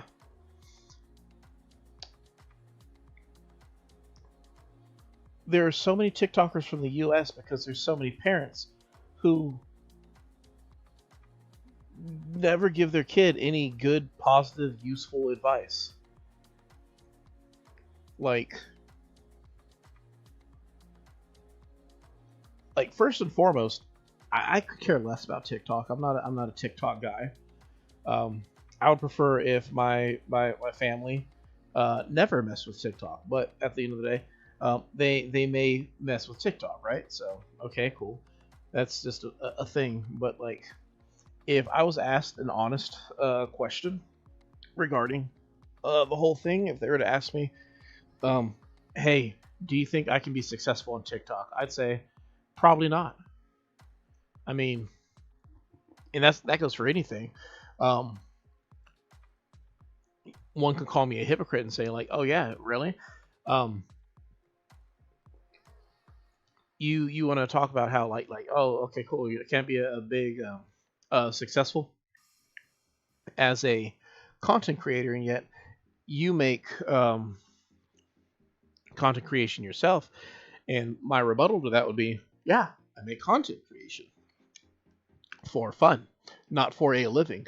I currently make $0 um, doing this right now, and I'm perfectly fine with that. Now, to the kids out there who aren't fine making $0, doing something like content creation, yeah, that's what you need to be told. You need to have parents who are going to tell us like, you can definitely try to make a living with content creation, but the key word right there is try, because you'll most likely fail, because content creation, it's hard. It's hard. Not just the general idea of content creation, it's very few people actually are successful overnight, right? So oftentimes what you need is to have the patience to get over that hump, and it just never happens.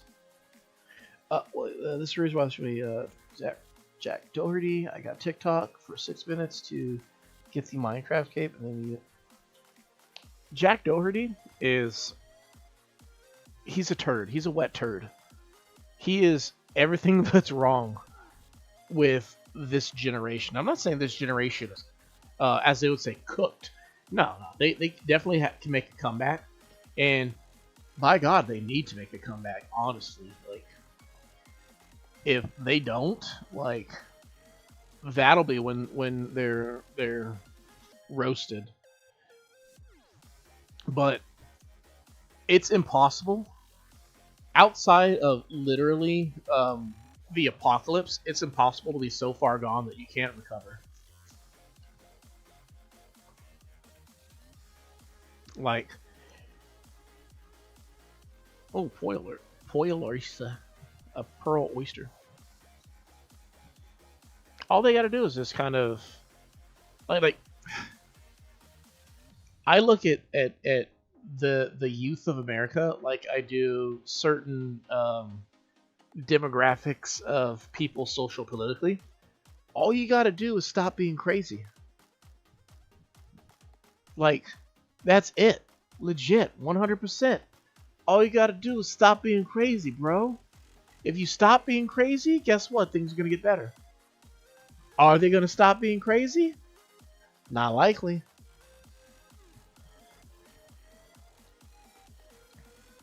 Listen, they can be deep fried, but there's a lot of good things that are deep fried. Like, especially in America.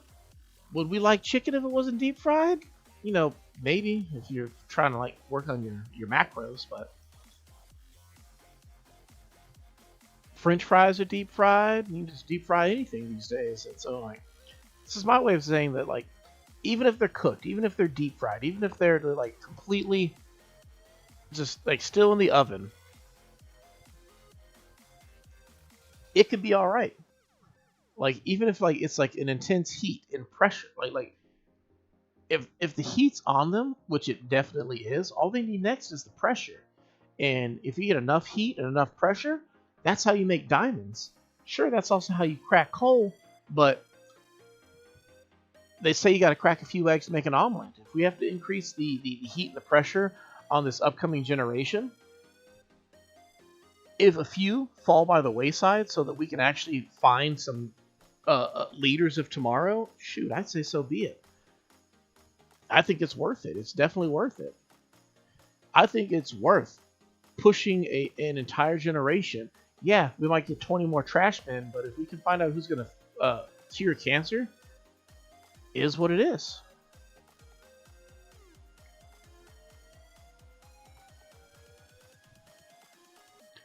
I would not say that the future is dependent on any particular race or demographic of human being. I think that we all have pretty much the same, like I believe God made us all equal. The idea that one race has a more of an advantage over another isn't God's work. It's people's work. It's people deciding it's people who are just ignoring the truth that we were all created equal in potential in order to try to essentially, it's since the beginning of time they use it to subjugate and dehumanize other people. And it's mostly because they're just kind of it's a weird thing because like you would think it's simply because they're dissatisfied with their situation, so they're trying to put somebody else down.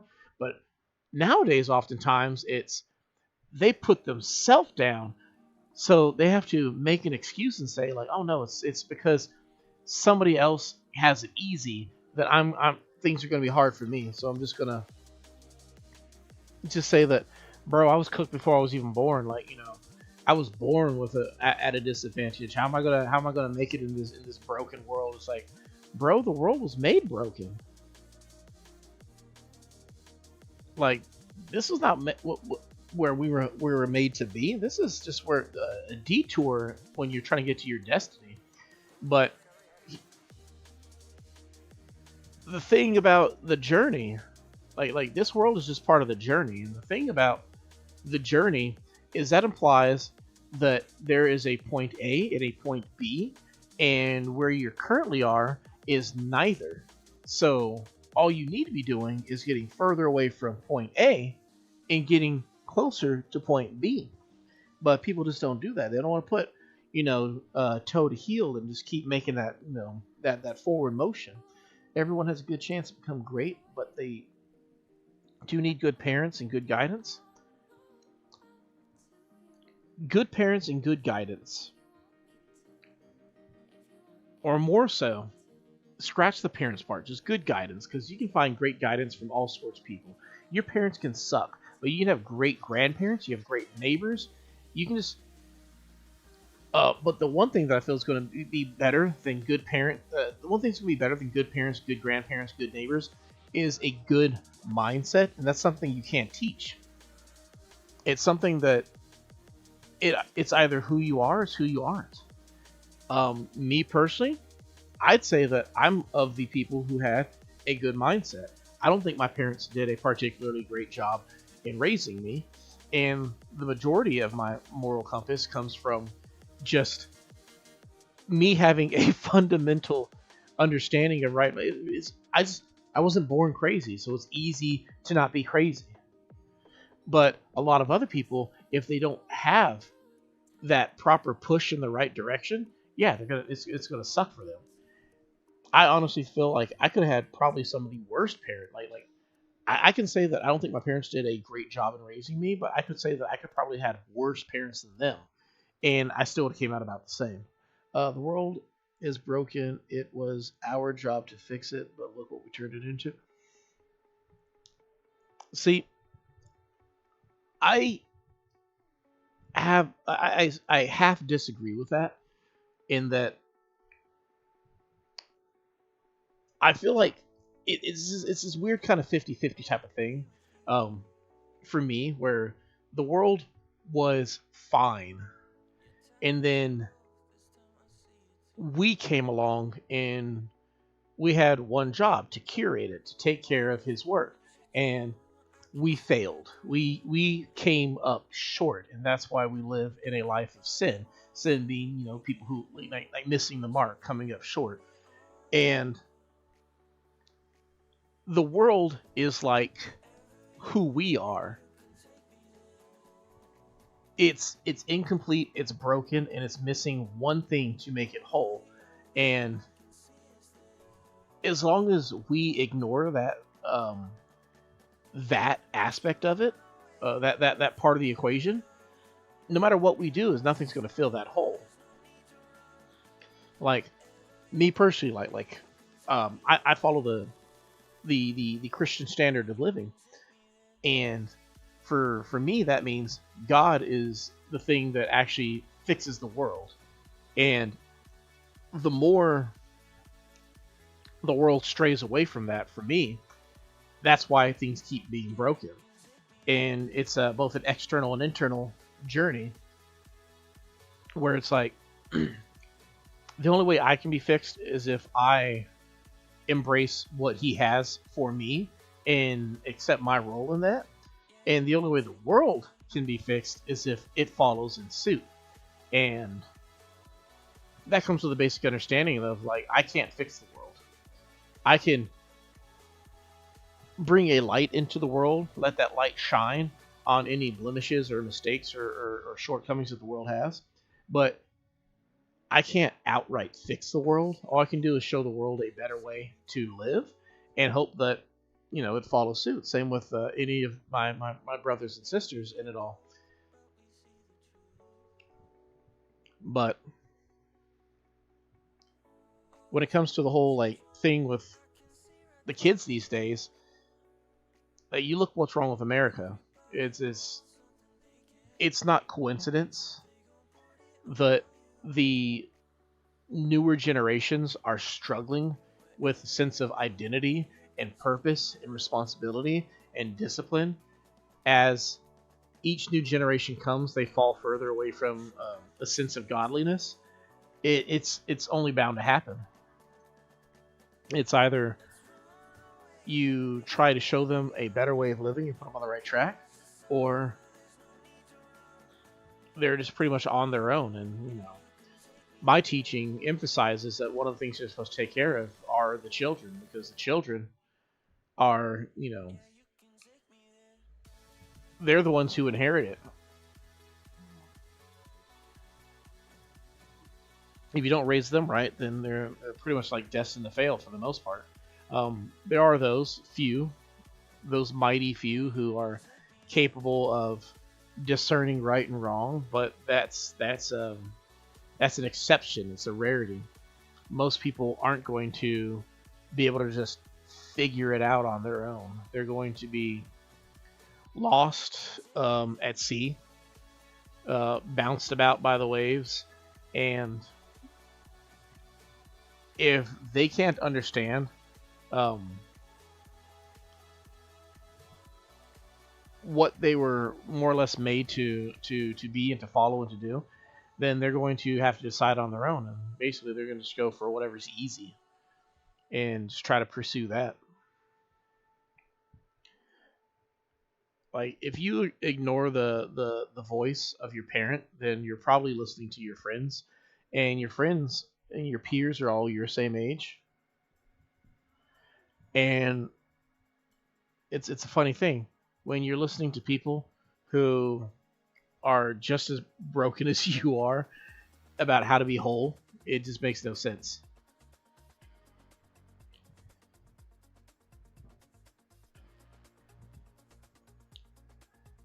I'd say 90% of all the bad decisions I made as a kid,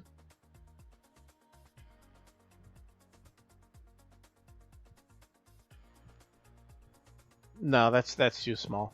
I'd say 95 to 99% of the bad mistakes I made as a kid, especially the worst ones, were as some sort of result of my friends that I hung out with.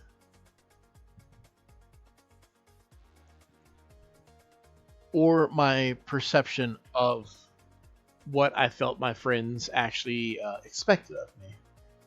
Like, the worst thing, or one of the worst things I did as a kid, was I shoplifted and stole some trading cards and got caught, got arrested, had to do community service. And the person who put that idea in my head that it's okay to steal was a guy named Ricky, who I went to high school with.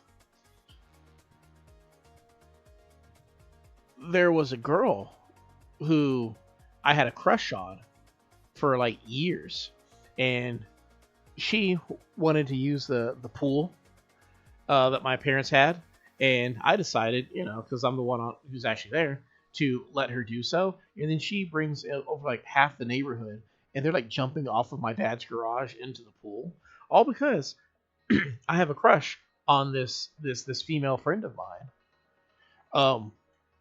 When I was terrible story, not proud of it, but it's a part of who I am. When I was like maybe like 10 years old or something, around that age, I had gone with some friends in the neighborhood, and they basically taught me the importance of locking your door, because what they like to do was just go into people's houses. Like they like to just go into your house if you weren't there and just kind of mess about with stuff. And one time, what they did, I was with them. They broke into, mind you, they're not breaking into strangers' houses. They're breaking into their friends' houses. They snuck into their friend's house, and I was there. I didn't do the worst stuff outside of just being there when I shouldn't have been, but they're like going around messing with whatnot. Somebody tried to steal their change in the water jug, but the worst thing was they found some magazines that the father of their friends owned. I'm not going to go into detail about what kind of magazines they were, but they definitely weren't for children. And so what they did was, took those magazines and they hid them, like I think under his pillow or his bed or whatnot. Basically, they framed him to where when the dad would come home, he'd find out it was missing or something or whatnot. And mind you, the kid probably didn't know that his dad even had these things. He was young. He probably didn't even know what it was. So he probably wouldn't know where to put it back, even if he found it first. And next thing we know, like we hear from him, he's grounded for like a month. And it's like, these are not situations I would have found myself in if I had just ignored my stupid friends. I didn't hang out with any of my classmates because they are terrible influences. I only hang out with friends I deem good. So I only have a few good friends, quality over quantity kind of thing. The sad thing for me is like quantity was never like a big thing for me because historically I've been an introvert. Um, Believe it or not, like it took me having like failed relationships, especially with my kid's mother, that actually transformed me into somebody who's more of an extrovert. But I wouldn't say it's necessarily just that. It's just mostly just kind of maturing, growing up, and getting over the whole idea of being scared of people. It's like, why be scared of people? Another one was I never would have tried smoking as a kid if I didn't have friends who were already smoking. Mind you, at this point in my life, I don't smoke or drink or do any illegal drugs or anything like that. So that's that. Like you can grow out of these things, but for the most part, people just kind of don't. They allow their friends to their friends and their running mates to just kind of dictate their life and put them in compromising situations.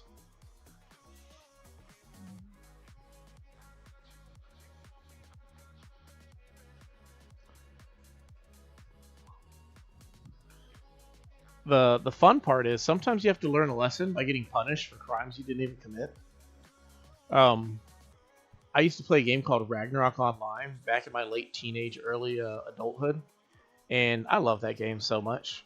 I was on a server called Cyblade. It's long since been defunct, but while I was there, I had a group of friends.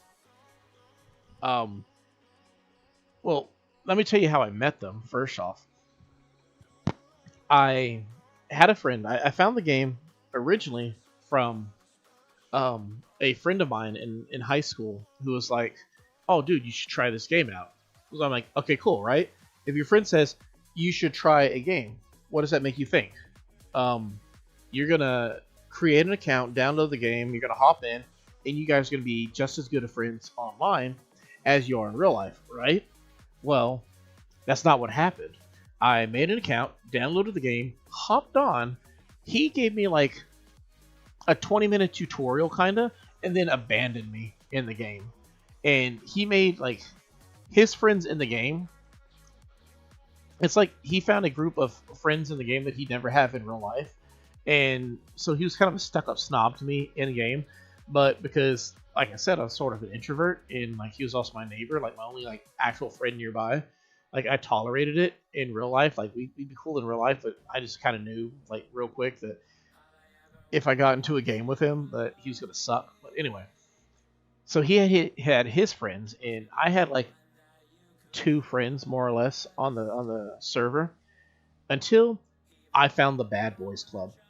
That's not what they're called. They're called something else. I can't remember what not, but they were the miscreants. They were the Japanese vagabond gangsters of the server. They were the worst possible influences, and they were a bad bunch. Everybody, it was like either you're one of them or you hate them, pretty much.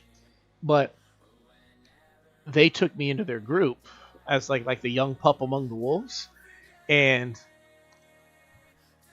it was like I don't think that they necessarily made me a worse person. I think they definitely what's it called, numbed me to some of the degenerate behavior, but it was all right. It was cool. I mean, I don't think I was necessarily a bad person. I said a good connection with my other friends on the game, but I just happened to be in their little is a pre-Discord thing.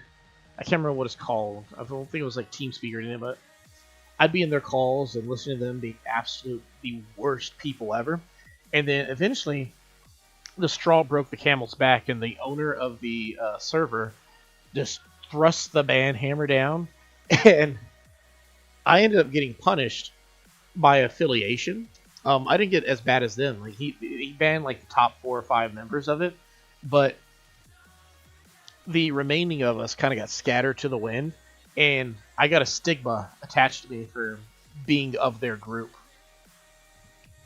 And mind you, prior to this, I was just some no named Lord Knight character who just kind of minded his own business, occasionally played with his friend.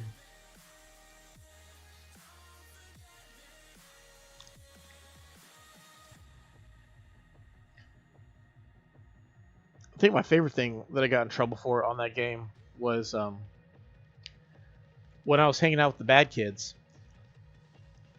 There's this girl who came into the group, and she started dating one of the main honcho, the head honcho of our group. And I basically told her, like, to her face, well, not like IRL, but like in game, like to her face, like I didn't sugarcoat him, like, you know, bro's just like using you. He doesn't actually care about you. And she was like, "Screw you, Chris," and just went off and did her own thing. Like a week later, he already dumped her because he didn't care. She was like the flavor of the month type thing. And when she came up to me about it, I don't know if she came to me or if I came to her, but she was like, it was basically one of those "I told you so" moments, and she hated me so bad, and she had it in for me. And then eventually later on, I think I did get banned, because I was, quote, harassing her, even though it was her who was harassing me, because it was just like, I told you he's going to treat you like crap, and you didn't listen to me, and then he treated you like crap. So I was like, yeah, I told you about that. And she's like, well, I didn't want to be wrong, so whatever. Just, you're done.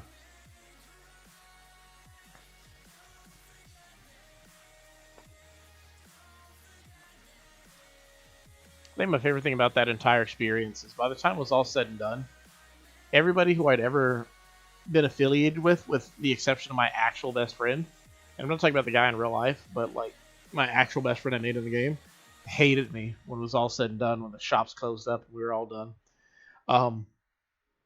And quite frankly, I find it interesting that she and I had stayed such great friends up until the end, considering that arguably she was probably worse, morally speaking, than any of the other people I hung out with. But the thing that made her redeemed was she wasn't fake about it. If she was gonna be a scumbag, she was gonna be a scumbag. And it's just like, you know why I like rocks? Because rocks aren't grass, rocks aren't trees. They just be rocks doing their rock things.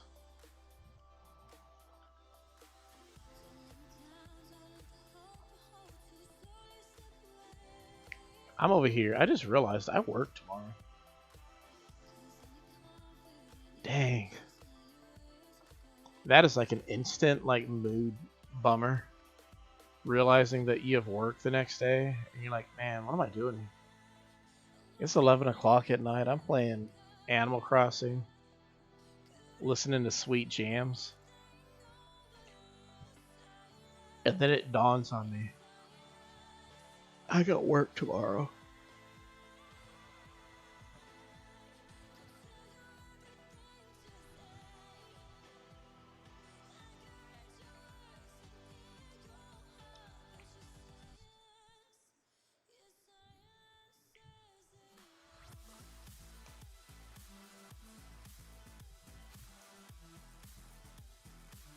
One of the sad things about this entire process, I'm probably never going to make any more than a penny off of this whole experience, but I still would like to in the future fix up the setup to where I can have like a slightly better computer that doesn't have a such a crappy graphics card,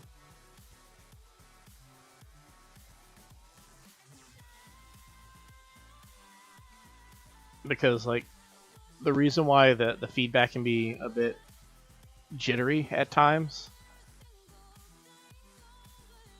I play on the Switch, and then the Switch connects via an HDMI cable to a USB adapter that has the gameplay show up as like a web camera type thing.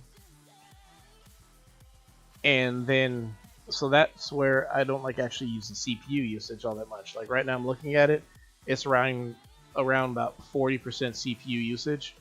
So like, it's not really so much that like the CPU can't like handle what it's going on, because literally it's just like showing like video footage.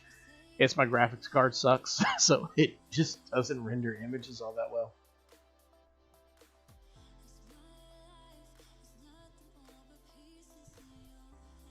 I mean, that's a sweet sentiment, but I'm not the sun.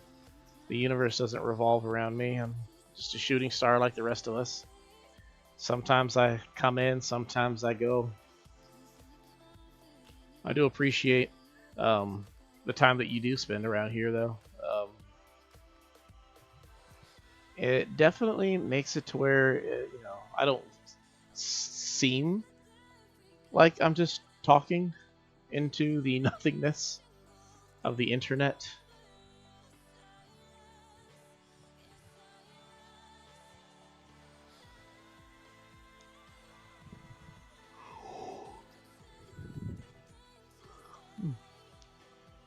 Oh, you weren't here earlier for it. I'm going to put a post for it, but I'm going to start something new. Not next stream, but the stream after that. It's something I've been wanting to do for quite a while. But basically, what it is, it's I'm gonna call it the first Friday, which obviously it doesn't work for you because you it's Saturday for you.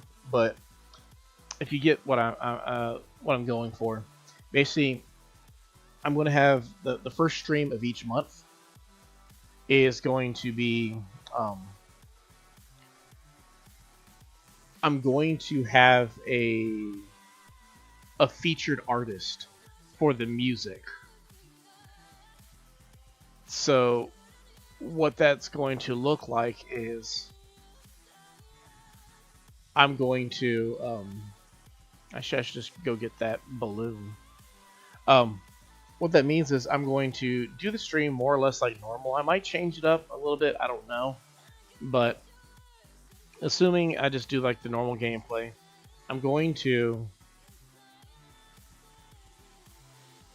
what's it called? Have a specific music artist that I'm going to be playing their music, and it's going to be just that artist all stream.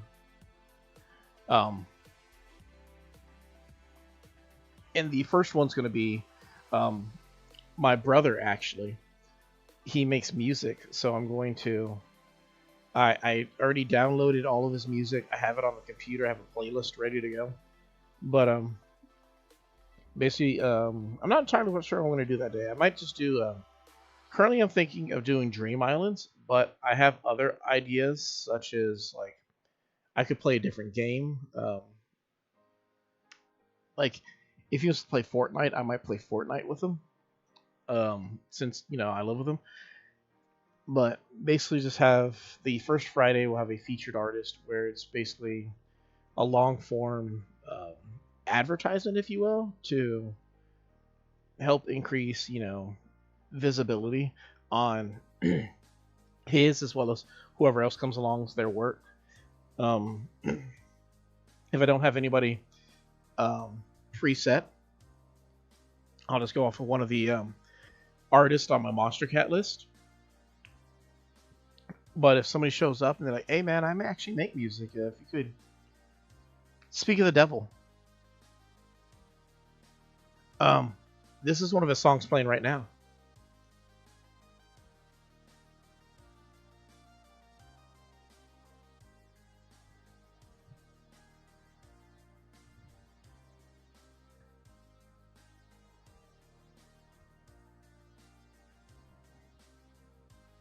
Mm.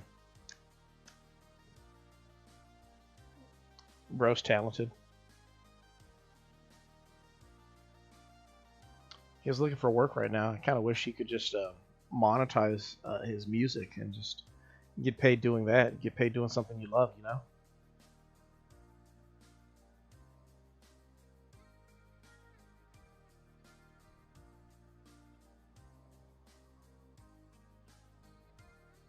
All right, you greedy raccoon. You want more money? You know what the deal is. Fix my house, and I'll let you keep me in debt. Oh, you want to build more bridges, huh?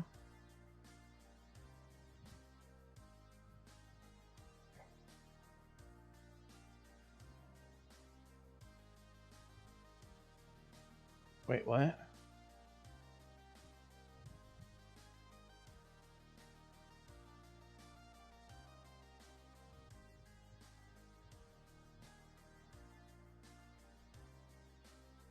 Huh? I just want you to make my house bigger, bro.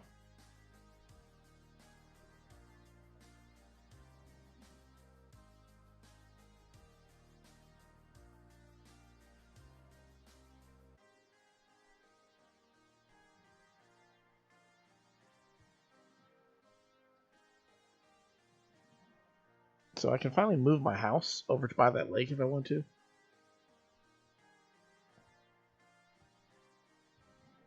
Golly, that's a lot of money. All right.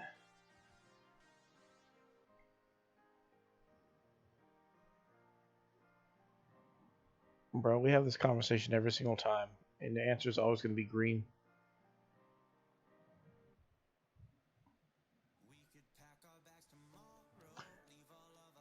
This is the other artist I'm contemplating doing after Duckman would be Half an Orange. Just really love his music. My biggest fear is I might find somebody I really like, but they only have like 5 songs. It's like, oh, yeah, I just need to play their songs over and over and over and over. So I'm gonna have to probably like focus on other people like Pegboard Nerds or Coven or Muzz or whatnot who have like a much bigger playlist, if you will. Fortunately, my brother he has like I'd say he has like 30 or so songs, so